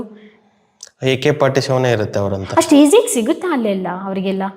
ಸಿಗುತ್ತೆ ಅಂದ್ರೆ ಅದು ಎಲ್ಲಿಂದ ಬರುತ್ತೋ ಏನು ಬೇರೆ ಕಡೆಯಿಂದ ಬರುತ್ತೋ ಏನು ಇಲ್ಲೇ ಇದು ಮಾಡ್ತಾರೋ ಗೊತ್ತಿಲ್ಲ ಮೇಡಮ್. ಹೊರಗಡೆ ದೇಶದಿಂದ ಬರುತ್ತೆ ಅದು. ಓಕೆ, ಇವಾಗ ಇನ್ಫಾರ್ಮರ್ ಒಳಗಡೆ ಹೋಗಿದ್ರು ಅಂತ ಹೇಳಿದ್ರಲ್ಲ ನಿಮ್ಮ ಕಡೆಯವರೇ, ಅವರು ಜಮ್ಮು ಕಾಶ್ಮೀರದಲ್ಲಿ ಇದ್ದವರು ಅಂತ, ಅವ್ರು ಮಿಲಿಟರಿ ಅವರಲ್ಲ? ಇಲ್ಲ, ಮಿಲಿಟರಿ ಅವರೇನೆ. ಅವ್ರಿಗೆ ಒಂದಷ್ಟು ಜನ ಇನ್ಫಾರ್ಮ್ ಅಂತೂ ಇರ್ತಾರಲ್ಲ, ಅವರು ಹೋಗ್ತಾರೆ. ಅಂದ್ರೆ ಈಗ 10 ಜನ ಹೋಗಿರ್ತೇವೆ ನಾವು ಅಂಬುಸ್ಗೆ. ಇಲ್ಲೇ ಮನ್ಯಾಗ ಉಗ್ರವಾದ ಅಂದ್ರೆ ಏನ್ ಮಾಡ್ತಾರ, ಇನ್ಫಾರ್ಮರ್ ಮೊದಲು ಕಳಿಸ್ತೇವೆ ನಾವು, ಅಲ್ಲಿ ನೋಡಿ ಬರೋಗ ಏನಾಗುತ್ತೆ ಅಂತ. ಅವಾಗ ಮನೆಯಲ್ಲಿ ಇದ್ರೆ ಹೊಳ್ಳಿ ಬಂದು ಹೇಳ್ತಾನೆ. ಇಲ್ಲ ಅಂದ್ರೆ ಇವು ಹೋಗಿ ನೋಡ್ರಾಗ ಉಗ್ರವಾದಿ ಗೊತ್ತಾಗತ್ತೆ, ಅವ್ನು ಪಾಸ್ ಆಗಿರ್ತಾನೆ ಎಲ್ಲಾರ ಬಂದು ಹಿಂಗ ಹೋಗೋದ ಅಂತೇಳಿ ಅವ್ನು ಅನ್ಕೊಂಡು ಹೊರಗಡೆ ಇರ್ಕೊಬೇಕು. ಓಕೆ, ನೀವು ಯಾವ ಟೈಮಿಂದ ಇದು ಕತೆ ಹೇಳ್ತಾ ಇರೋದು ನಮಗೆ? 2006ರಲ್ಲಿ. ಓ, ಅಷ್ಟು ಜನ ಉಗ್ರವಾದಿಗಳಿದ್ರು, ಅಷ್ಟು ಟೆರರಿಸಮ್ ಆಕ್ಟಿವಿಟೀಸ್ ಅಲ್ಲಿ ನಡೀತಾ ಇತ್ತು. ಇವಾಗ ಸ್ವಲ್ಪ ಕಮ್ಮಿ. ಏನಕ್ಕೋಸ್ಕರ ಅಷ್ಟು ಜನ ಮನೇಲಿ ಉಟ್ಕೊಂಡಿದ್ರು ಅಲ್ಲಿ ಜಮ್ಮು ಕಾಶ್ಮೀರದಲ್ಲಿ? ಕಾರಣ ಏನಿದೆ ಸರ್? ಒಂಥರ ಹಾಳು ಮಾಡೋದು, ಅದೇ. ಮತ್ತೇನೇನು ಹಾಳು ಮಾಡಂದ್ರೆ ಪಬ್ಲಿಕ್ಕಿಗೂ ತೊಂದರೆ ಕೊಡೋರು? ಪಬ್ಲಿಕ್ಕಿಗೆ ತೊಂದರೆ ಕೊಡೋದು. ತೊಂದ್ರೆ ಯಾವ ರೀತಿ ಕೊಡ್ತಾ ಇದ್ರು? ಅತಿರೇಕಕ್ಕೆ ಹೋಗ್ತಾ ಇತ್ತಾ? ಹತ್ತಿರ ಮೇಡಮ್, ಈಗ ಒಂದ್ ಮನೆಗೆ ಹೋಗಿ ಹತ್ತಿರಕಂದ್ರೆ ಅವ್ರನ್ನ ಹೊಡೆದು ಬಿಡೋದು, ದುಡ್ಡು ಇಸ್ಕೊಳ್ಳೋದು. ಇಲ್ಲ ಅಂದ್ರೆ ಅವ್ರು ದುಡ್ಡು ಕೊಟ್ಟ ನಮ್ಗೆ ಏನು ಹೇಳಬಾರ್ದು ಅನ್ನೋದು. ಅವ್ರಿಗೆ ದುಡ್ಡು ಕೊಟ್ಟ ಅವರಿಂದ ಊಟ ಮಾಡೋದು, ಹಂಗೂ ನಡಿತೈತಿ. ಇಲ್ಲ ಅಂದ್ರೆ ಹೊಡೆದ ಬಡ್ದು ಊಟ ಮಾಡಿ ಹೋಗ್ತಾರೆ, ಇಲ್ಲ ಅಂದ್ರೆ ದುಡ್ಡು ಕೊಟ್ಟು ಊಟ ಮಾಡಿ ಹೋಗ್ತಾರೆ. ಆಕ್ಚುಲಿ ಅದು ಹೇಳ್ಬೇಕಂದ್ರೆ ಅವ್ರು ಒಂಥರ ನುಕ್ಸಾನ್ ಮಾಡೋದು ಅಷ್ಟೇ. ಓಕೆ, ಫೈನಲ್ ಆಗಿ ಓಕೆ, ಅವ್ರಿಗೆ ಫೈನಲ್ ಆಗಿ ಏನ್ ಆನ್ಸರ್ ಬೇಕಿತ್ತು? ಉತ್ತರ ಏನ್ ಬೇಕಿತ್ತು ಅವ್ರಿಗೆ? ಏನಾದ್ರೆ ಸ್ಯಾಟಿಸ್ಫ್ಯಾಕ್ಷನ್ ಆಗ್ತಾ ಇತ್ತು ಅಂದ್ರೆ ನೀವು ಇಟ್ಕೊಂಡ್ರಲ್ಲ, ಕರ್ಕೊಂಡ್ಬಂದ್ರಲ್ಲ, ಅವ್ರನ್ನ ವಿಚಾರಣೆ ಮಾಡ್ತಾರಲ್ಲ ನಿಮ್ಮ ಸೀನಿಯರ್ ಆಫೀಸರ್, ಅವಾಗ ಅವರಿಂದ ಬಂದಂತ ಉತ್ತರ ಏನು? ಅಂದ್ರೆ ಅವರು ಒಂಥರ ಹಾಳು ಮಾಡೋದು. JNK ಕಲಬೆ ಎಲ್ಲ ಎಬ್ಬಿಸಿ ಒಂಥರ ಹಾಳು ಮಾಡೋದು. ಅಂದ್ರೆ JNK ಇದನ್ನ ನಮ್ಮ ಪಾಕಿಸ್ತಾನ ಕೊಡ್ರಿ. ಓ, ಎಲ್ಲ ಅಲ್ಲೆಲ್ಲ ಮಾಡ್ತಾ ಇರೋದು ಪಾಕಿಸ್ತಾನ ಫೇವರ್ ಇರೋರು ಮಾತ್ರ. ನಮಗೆ ಪಾಕಿಸ್ತಾನ ಜಮ್ಮು ಕಾಶ್ಮೀರ ಕೊಡ್ರಿ, ನಮಗೆ ಕಾಶ್ಮೀರ ಕೊಡ್ರಿ, ನಾವು ಬೇರೆ ಇರ್ತೇವೆ. ಅವಾಗ ಏನಿತ್ತು, ಒಂಥರ ನಮ್ಮ ಜಮ್ಮು ಕಾಶ್ಮೀರ ನಾವು ಬೇರೆ ಇರ್ತೇವೆ, ಬೇರೆ ಅದೊಂದೇ ಸ್ಟೇಟ್ ಮಾಡ್ಬಿಡಿ. ಇವಾಗ ಅದ ರೈಟ್ಸ್ ಏನ್ ಬಂತಲ್ಲ 2006ರಲ್ಲಿ, ಅದು ಬಂದ ತಕ್ಷಣ ಒಂಥರ ಕಮ್ಮಿ ಆಗ್ಬಿಟ್ಟು. ಇಲ್ಲ ಅಂದ್ರೆ ಮೊದಲು ನಮ್ಗೆ ಭಾಳ ರೆಸ್ಪೆಕ್ಟ್ ಕೊಡ್ತಿದ್ರು JNKದವರು, ಜಮ್ಮು ಕಾಶ್ಮೀರದವರು. ಈಗ ಒಂಥರ ರೆಸ್ಪೆಕ್ಟ್ ಸ್ವಲ್ಪ ಕಮ್ಮಿ ಆಗಿದೆ. ಮಿಲಿಟರಿ ಅವರಂದ್ರೆ ಕೇರ್ಲೆಸ್ ಮಾಡ್ತಾರೆ, ರೆಸ್ಪೆಕ್ಟ್ ಕಡಿಮೆ ಆಗ್ಬಿಟ್ಟಿದೆ ಜಮ್ಮು ಕಾಶ್ಮೀರದಲ್ಲಿ. ಮತ್ತದೇನಾಗಿತ್ತು, ವಾಪಸ್ ತಗೊಂಡ್ರಿ ಈಗ. ಓಕೆ, ಮೋದಿ ಬಂದ ತಕ್ಷಣ ಅದ್ ಮತ್ತೆ ವಾಪಸ್ ತಗೊಂಡ್ರು. ಓಕೆ, ಅದ್ರ ಜೊತೆಗೆ ನೀವು ಹೇಳಿದ್ರೆ 50 ಜನ ಟೆರರಿಸ್ಟ್ ಇಟ್ಕೊ ಬಂದಿದ್ದುಂಟು, ಅವ್ರ ಹೆಸರು ಗೊತ್ತಿಲ್ಲ ಅಂತ. 50 ಜನ ಎಲ್ಲೆಲ್ಲಿ ಇದ್ರು, ಯಾವ ಭಾಗದಲ್ಲಿ? ಕಂಪ್ಲೀಟ್ 50 ಜನನು ಕೂಡ ಜಮ್ಮು ಕಾಶ್ಮೀರದವ್ರೆ? ಜಮ್ಮು ಕಾಶ್ಮೀರದವ್ರೆ. ಓ ಮೈ ಗಾಡ್, 50 ಜನ! 50 ಜನನ ಹತ್ರನೂ ಕೂಡ ರೈಫಲ್ ಇತ್ತು? ಅದರಲ್ಲಿ ಲೇಡೀಸ್ ಇದ್ರು ಅದ್ರಲ್ಲಿ ಏನಾದ್ರು? ಇಲ್ಲ, ಜೆಂಟ್ಸೇ. ಅವ್ರೇನ್ ಮಾಡ್ತಾರೋ, ಸರೆಂಡರ್ ಆದ್ರೆ ಅವ್ರ ಹತ್ಯಾರ ಎಲ್ಲ ನಮ್ಮ ಬಟಾಲಿಯನ್ಗೆ ಜಮಾ ಮಾಡ್ತಾರೆ. ಎಲ್ಲಾನು ಕೊಟ್ರು? ಎಲ್ಲ ತಂದು ಕೊಟ್ಬಿಡ್ತಾರೆ. ಅವ್ರಂತಕ್ಕಿದ್ದ ಹತ್ಯಾರ ಎಲ್ಲ ಜಮಾ ಮಾಡ್ಬಿಡ್ತಾರೆ. ಅವ್ರಿಗೆ ನಾವು ಸೇಫ್ಟಿ ಕೊಡ್ಬೇಕಾಗತ್ತೆ ಮತ್ತೆ ಸರೆಂಡರ್ ಆದ್ರೆ. ಇಲ್ಲ ಅಂದ್ರೆ ಬೇರೆ ಉಗ್ರವಾದಿ ಬಂದು ಅವ್ರು ನೋಡ್ದು ಹೋಗ್ತಾರೆ. ಹೆಂಗೂ ಆಗತ್ತೆ. ಸೇಫ್ಟಿ ಅಂದ್ರೆ ಯಾವ ರೀತಿ ಕೊಡ್ತೀರಾ ಅವ್ರಿಗೆ ಸೇಫ್ಟಿ? ನಮ್ಮ ಬಟಾಲಿಯಲ್ಲಿ ಇರ್ತಾರ, ಇಲ್ಲ ಅಂದ್ರೆ ನಮ್ಮ ನಜ್ದೀಕ್ ಅವ್ರಿಗೆ ಏನಿರುತ್ತಲ್ಲ, ಹೋಗಿ ದಿನದಲ್ಲಿ 1-2 ಸರಿಗೆ ಹೋಗಿ ಅವ್ರಿಗೆ ಭೇಟಿ ಮಾಡಿ ಬರೋದು. ಇಲ್ಲ ಅಂದ್ರೆ ಅವ್ರಿಗೆ ಏನಾರ ತೊಂದರೆ ಮಾಡಕತ್ರ ಅವ್ರು ಬಂದು ಹೇಳೋದು, ಇಲ್ಲ ಅಂದ್ರೆ ನಾವು ಕೇಳಿ ಬರೋದು. ಅಂದ್ರೆ ಅವ್ರನ್ನ ಫ್ರೀ ಆಗಿ ಬಿಟ್ಬಿಡ್ತೀರಾ ಅಲ್ಲಿ? ಯಾವ್ದಾದ್ರು ಒಂದು ಲೈಕ್ ಇವಾಗ ಕಾಮನ್ ಆಗಿ ಯಾರಾದ್ರೂ ನಾರ್ಮಲ್ ಪರ್ಸನ್ ತಪ್ಪು ಮಾಡಿದ್ರೆ ಒಂದು ಪೊಲೀಸ್ ಅದೊಂದು ನ್ಯಾಯಾಂಗ ವ್ಯವಸ್ಥೆ ಇದೆ, ಅಲ್ಲಿ ಕರ್ಕೊಂಡೋಗಿ ಜೈಲ್ಗೆಲ್ಲ ಹಾಕೋದು, ಆ ಥರ ಇಲ್ಲಿದೆ. ಇಲ್ಲಿ ಮಿಲಿಟ್ರಿಲಿ ಯಾವ ರೀತಿ ಇರುತ್ತೆ? ಹೆಚ್ಚಿಗೆ ತಪ್ಪು ಮಾಡಿದ್ದ ಏನಾರ ಮಾಡಿದಂದ್ರೆ ಅವನು ಲೋಕಲ್ ಪೊಲೀಸ್ಗೆ ಹ್ಯಾಂಡಲ್ ಮಾಡ್ತಾ, ಅಲ್ಲಿಂದ ಅದು ಅವ್ರು ಇಟ್ಕೋಬಹುದು, ಅವ್ನು ಸಜಾನು ಕೊಡ್ಬೋದು. ಇಲ್ಲ ಅಂದ್ರೆ ಸರೆಂಡರ್ ಆಗಿ ನಾ ಏನು ಮಾಡಿಲ್ಲ ಅಂದ್ರೆ ಅವಾಗ ಬಿಟ್ಬಿಡ್ಬೋದು, ನಮ್ಮ ಇನ್ಫಾರ್ಮರ್ ಆಗಿ ಕೆಲಸ ಮಾಡಿಸ್ಬೋದು. ಓಕೆ, ಇವಾಗ ಟೆರರಿಸ್ಟ್ ಸಿಕ್ಕಿದ್ರಲ್ಲ 50 ಮೆಂಬರ್ಸ್, ಅವ್ರನ್ನ ಏನ್ ಮಾಡಿದ್ರಿ ಕೊನೆವರೆಗೂ? ಇಲ್ಲ, 1-2 ಜನ ಅಲ್ಲಿ ಅದ್ರಲ್ಲೂ ಏನಿರ್ತಾರೆ ಅಂದ್ರೆ 1-2 ಜನ ಸುಳ್ಳು ಜನನೂ ಇರುತ್ತೆ, 1-2 ಜನ ನಂಬಿಕೆ ಜನನೂ ಇರುತ್ತೆ. ಅವ್ರಿಗೆ ನಮ್ಗೆ ಗೊತ್ತಾಗತ್ತೆ ಇಂಥವ್ ನಂಬಿಕೆ ಅವ್ ಇರ್ತಾನೆ ಅಂದ್ರೆ ಅವ್ನ ಏನ್ ಮಾಡೋದು, ನಾವು ಸ್ವಲ್ಪ ನಾವು ಇನ್ಫಾರ್ಮರ್ ಆಗಿ, ಇಲ್ಲ ಅಂದ್ರೆ ಉಳಿದವ್ರನ್ನೆಲ್ಲ ಕಳಿಸ್ಬಿಡುದು ಮನೆಗೆ. ಏನ್ ಸಮಸ್ಯೆ ಇಲ್ಲ, ಮನೆಗೇನೆ ಕಳಿಸ್ತೀರಾ? ಅವ್ರು ಮನೆಗೆ ಕಳಿಸ್ತೇವೆ. ಇಲ್ಲ ಅಂದ್ರೆ ಪೊಲೀಸ್ ಎನ್ರೋಲ್ ಮಾಡ್ತೇವೆ. ಅವರು ಇಟ್ಕೋತಾರೆ, ಇಲ್ಲ ಅಂದ್ರೆ ಅವರು ಹೇಳಿ ಕೇಳಿ ಅವ್ರು ಕಳಿಸ್ತಾರೆ. ಓಕೆ, ಮಿಲಿಟರಿ ಸಿಸ್ಟಮ್ ಅಲ್ಲಿ ಸಪ್ರೇಟ್ ಆಗಿ ಅವ್ರನ್ನೇನು ಕೂಡಾಕೋದು ಆ ಥರ ಏನಿಲ್ಲ, ಎಲ್ಲಾರನ್ನೂ ಪೊಲೀಸಿಗೆ ಹ್ಯಾಂಡ್ ಓವರ್ ಮಾಡ್ತಾರೆ ಎಷ್ಟೇ ತಪ್ಪು ಮಾಡಿದ್ರು ಕೂಡ. ಓಕೆ, ನೀವು ಅಕಸ್ಮಾತ್ ತಪ್ಪು ಮಾಡಿದ್ರೆ ಮಿಲಿಟರಿ ಸಿಸ್ಟಮ್ ಅಲ್ಲಿ ಅವ್ರಿಗೇನು ಪನಿಷ್ಮೆಂಟ್ ಸಿಗ್ಬಹುದು? ಆರ್ಮಿ ಅವರು ಹೌದು, ಅವ್ರಿಗೆ ಅಂದ್ರೆ ಅದು ಯಾವ ಥರ ಪನಿಷ್ಮೆಂಟ್ ಇದೆ? ಮ್ಯಾಕ್ಸಿಮಮ್ ಏನು ಇರುತ್ತೆ ಸರ್? ಮ್ಯಾಕ್ಸಿಮಮ್ ಅಂದರೆ ಅಲ್ಲಿ ಹಣ ಕಟ್ ಮಾಡ್ತಾರೆ, ಅಂದರೆ ಫೈನು. ಇಲ್ಲ ಕ್ವಾರ್ಟರ್ ಗಾರ್ಡ್ ಅಂದರೆ ಈ ಥರ ನಾವು ಈಗ ಸಿವಿಲಿಯನ್ ಕ್ವಾರ್ಟರ್ ಗಾರ್ಡ್ ಇರುತ್ತಲ್ಲ, ಇದು ಜೈಲ್ ಇರುತ್ತಲ್ಲ, ಆ ಥರ ಕ್ವಾರ್ಟರ್ ಗಾರ್ಡ್ ಅಂದ್ರೆ ನಮ್ಮ ಯೂನಿಟ್ದಲ್ಲಿ ಇರುತ್ತೆ. ಅದು ಯೂನಿಟ್ದಲ್ಲೇ ಕ್ವಾರ್ಟರ್ ಗಾರ್ಡ್ ಅಂತೇಳಿ ಫೈನ್ ಮಾಡ್ತಾರೆ. ಫೈನ್ಗಿಂತ ಅದೊಂಥರ ಇದ್ರ ತರ ಇರುತ್ತೆ. ಓಕೆ, ಜಮ್ಮುವಿಂದ ನಂತರ ಬೇರೆ ಇನ್ನೆಲ್ಲಿಗೆ ಶಿಫ್ಟ್ ಆದ್ರಿ ನೀವು? ಈಗ ಅಲ್ಲಿಂದ ಮತ್ತೆ ಏನು 2 ವರ್ಷ ಏನು RR ಕಳಿಸ್ತಾರಲ್ಲ ಮೇಡಮ್, ಅಲ್ಲಿಂದ ನಮ್ಮ ಯೂನಿಟ್ಗೆ ಹೊಳೆ ಬರೋದು ಮತ್ತೆ ನಾವು. ಓಕೆ, ಅಲ್ಲಿಂದ ಬಂದು ಜಲಂಧರದಿಂದ 2017-18ರಲ್ಲಿ ಬೇರೆ ಕಡೆ ಪೋಸ್ಟಿಂಗ್ ಆಯಿತು. ಓಕೆ, ಅದು ಪನಾಗಡ, ಆದರೂ AD ರೆಜಿಮೆಂಟೇ. ನಮ್ಮ ಯೂನಿಟ್ದಿಂದ ನಾ ಫಸ್ಟ್ ಪೋಸ್ಟಿಂಗ್ ಅಂದರೆ 2ನೇ ಯೂನಿಟು, ನ್ಯೂ ರೆಜಿಂಗ್ ಅಂತ 407. ಅಲ್ಲಿಂದ ಹೋಗಿ ಅಲ್ಲಿ ಒಂದು 2 ವರ್ಷ ಮಾಡಿ, ಅಲ್ಲಿಂದ ಪನಾಗಡಕ್ಕೆ ಪೋಸ್ಟಿಂಗ್ ಹೋಗಿ, ಅಲ್ಲಿಂದ ನಾ ಪೆನ್ಷನ್ ಬಂದಿದ್ದು. 22 ವರ್ಷ ಸರ್ವಿಸ್ ಮಾಡಿ. 22 ವರ್ಷ ಸರ್ವಿಸಲ್ಲಿ ತುಂಬಾ ನಿಮಗೆ ಕಷ್ಟ ಆಗಿದ್ದ ಪ್ಲೇಸ್, ತುಂಬಾ ಥ್ರಿಲ್ ಕೊಟ್ಟಿದ್ದು ಯಾವುದು ಸರ್? ಯಾವ ಸ್ಟೇಟ್? ಯಾವ್ದು ತುಂಬ ಕಷ್ಟ ಕೊಟ್ಟಿದ್ದಂದ್ರೆ 2 ವರ್ಷ RR. ಆ ಬಳಿಕ ಅಂತ ಕಷ್ಟ ಇರುತ್ತೆ. ಕಷ್ಟ ಅಂದ್ರೆ ಸ್ವಲ್ಪ ಕಷ್ಟ ಎಲ್ಲ ಕಡೆ ಆಗುತ್ತೆ. ಅದು ಇದು ಹೇಳಿದ ಭಾಳ ಕಷ್ಟ ಆಗುತ್ತೆ ಅಂದ್ರೆ RRದಲ್ಲಿ 99 ನಾವೇನು ಫಸ್ಟ್ ಯುದ್ಧ ಏನಾಗಿತ್ತಲ್ಲ 99 ಕಾರ್ಗಿಲ್ ವಾರ, ಆ ಟೈಮ್ದಲ್ಲಿ ಒಂದು 3-4 ತಿಂಗಳ ಕಷ್ಟ ಆಯ್ತು. ಅದ್ರ ಜೊತೆಗೆ ನೀವು ಹೇಳ್ತಿದ್ರಲ್ಲ ಏರೋಪ್ಲೇನ್ ಅಲ್ಲಿ ಇದೆಲ್ಲ ಉಡಾಯಿಸೋದು ಎಲ್ಲ, ಫಸ್ಟ್ ಏನಾದ್ರು ಮಿಸ್ ಆದ್ರೆ ನಿಮ್ಗೆ ಆ ಥರ ಏನಾದ್ರು ಸಂಭವಿಸ್ತಾ? ಅಲ್ಲಿ ನಿಮ್ ಕಡೆಯವ್ರಿಗೆ ಏನಾದ್ರು ಮಿಸ್ ಫೈರ್ ಆಗಿದ್ದು? ಏನೂ ಆಗಿಲ್ಲ. ಓಕೆ, ಆದ್ರೆ ಟ್ರೈನಿಂಗ್ ಕೊಡ್ತಾರಲ್ಲ, ಎಷ್ಟು ದಿನ ಕೊಡ್ತಾರೆ ನಿಮ್ಗೆ? ರೆಗ್ಯುಲರ್ ಆಗಿ ಪ್ರಾಕ್ಟೀಸ್ ಇರುತ್ತಾ? ವರ್ಷಕ್ಕೆ 3 ತಿಂಗಳು ಟ್ರೈನಿಂಗ್ ಕೊಡ್ತಾರೆ ಮೇಡಮ್. ಕಂಪಲ್ಸರಿ 2-3 ತಿಂಗಳ. ರಾಜಸ್ಥಾನ್ ಬರ್ತೀವಿ ನಾವು ವರ್ಷಕ್ಕೆ, ಅಂದ್ರೆ ಟ್ರೈನಿಂಗ್ ಇರುತ್ತೆ. ಅಲ್ಲಿ ನಮ್ಮ ಗನ್ನುಗಳು ಸಾಲ ಕುಂಡ್ರಿಸಿ ಮುಂದೆ ಏರೋಪ್ಲೇನ್ ಹಾಡಾಡಿಸ್ತಾರೆ ಮುಂದ್ಗಡೆ 2-3 ಕಿಲೋಮೀಟರ್ ಮುಂದೆ. ಆ ಏರೋಪ್ಲೇನ್ ಪ್ರಾಕ್ಟೀಸಲ್ಲಿ ಅವನ್ನೆಲ್ಲ ನಾವು ಬರ್ಬಾದ್ ಮಾಡಬೇಕು. ಅದು ಯಾವ ಥರ ಬರುತ್ತೆ ಅಂತೇಳಿ ಉಗ್ರವಾದಿ ಯಾವ ಥರ ಪ್ಲೇನ್ ತೊಗೊಂಬರ್ತಾರಲ್ಲ, ಆ ಥರ ನಾವು ಏರೋಪ್ಲೇನ್ ಓಡಿಸ್ತಾರೆ. ಈಗೇನು ನೀವು ಹಾರಿಸ್ತಾರಲ್ಲ ಮೇಲೆ, ಆ ಥರ ಏರೋಪ್ಲೇನ್ ಬರ್ತಾವೆ. ಏರೋ ಮಾಡೆಲ್ ಅಂತಾರೆ ಅದಕ್ಕೆ. ಓಕೆ, ಪ್ರಾಕ್ಟೀಸ್ ಮಾಡ್ಬೇಕಾದ್ರೆ ಆ ರೀತಿ ಇರುತ್ತೆ. ಅದ್ರ ಜೊತೆಗೆ ಕಂಪಲ್ಸರಿ ಒಬ್ಬ ಮಿಲಿಟರಿ ಮ್ಯಾನ್ ಕೂಮಿಂಗ್ ಹೋಗೋದಾಗಿರ್ಬೋದು, ಆಂಬಿಶ್ ಹೋಗೋದಾಗಿರ್ಬೋದು, ಅಥವಾ ಎಲ್ಲಾದ್ರೂ ಒಂದು ಆಕ್ಟಿವಿಟೀಸ್ ಮಾಡ್ಬೇಕಾದ್ರೆ, ನಡ್ಕೊಂಡು ಹೋಗ್ಬೇಕಾದ್ರೆ ನಿಮ್ಮ ಹತ್ರ ಏನಿರ್ಬೇಕು ಕಂಪಲ್ಸರಿ ನಿಮ್ಮ ಬ್ಯಾಗಲ್ಲಿ ನಿಮ್ಮ ಜೊತೆ? ಕಂಪಲ್ಸರಿ ಅಂದ್ರೆ ನಮ್ಮ ಇಂಡಿವಿಜುವಲ್ ಹತ್ಯಾರ. ಓಕೆ, ಇಂಡಿವಿಜುವಲ್ ಹತ್ಯಾರ ಅಂದರೆ ಈಗ RRಕ್ಕೆ ಹೋದ್ರೆ, ಇಲ್ಲ ಅಂದ್ರೆ ನಮ್ಮ ಯೂನಿಟ್ದಲ್ಲಿ ನಮ್ಮ ಹೆಸರಲ್ಲೇ ಒಂದು ಹತ್ಯಾರ ಇರುತ್ತೆ. ಸಿಪಾಯಿದಲ್ಲಿ ಇನ್ಸಾಸು, ಮೊದಲು SLR ಅಂತ ಬರ್ತಿದ್ವು, ಸೆಲ್ಫ್ ಲೋಡಿಂಗ್ ರೈಫಲ್, ಈಗ ಇನ್ಸಾಸ್.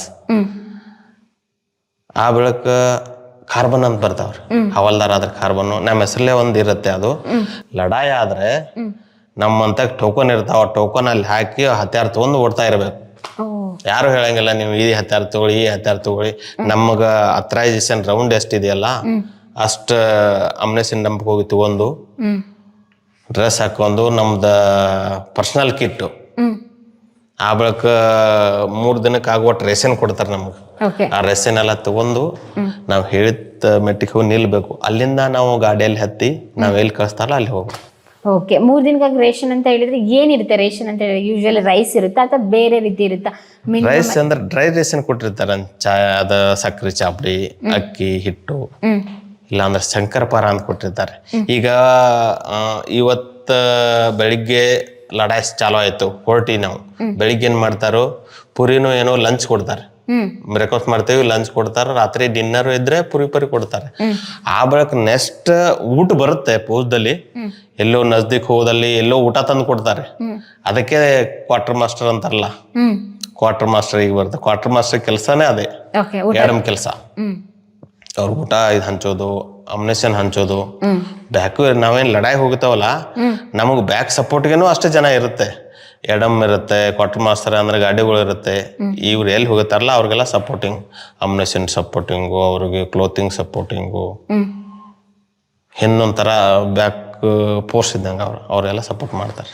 ಓಕೆ, ರಿಟೈರ್ಡ್ ಆದ ನಂತರ ನೀವು ಯೂಸ್ ಮಾಡೋಂಥ ಡ್ರೆಸ್ ನೀವೇ ತಗೊಬರ್ಬೋದಾ? ಇವು ನಾವು ನಮ್ಮ ಡ್ರೆಸ್, ನಾವು ನಂಬರ್ 1 ಡ್ರೆಸ್ ಅಂದ್ರೆ ಗ್ರೀನ್ ಡ್ರೆಸ್ಸು, ಈ ಕಮಾಂಡ್ ಡ್ರೆಸ್ಸು ಒಂದೊಂದು ಆಗಲಿ ಇರ್ಲಿ ಅಂತೇಳಿ ನಾವು ತೊಗೊಂಬಂದಿರ್ತೇವೆ. ಒಂದೊಂದು ಡ್ರೆಸ್ಸು, 2 ಡ್ರೆಸ್ಸು. ಅಂದ್ರೆ ಈ ರೀತಿ ತುಂಬಾ ಡ್ರೆಸ್ ಅಲ್ಲಿ ಯೂಸ್ ಮಾಡಿರ್ತೀರಾ, ನೀವು ನೆನಪಿಗೋಸ್ಕರ 1, 2 ಅಥವಾ 3 ತಗೊಬರ್ತೀರಾ. ಈ ಕಾರ್ಯಕ್ರಮ ಮುಗಿಸ್ತಾ ಇದ್ದೀನಿ. ಜೈ ಹಿಂದ್ ಸರ್. ಜೈ ಹಿಂದ್.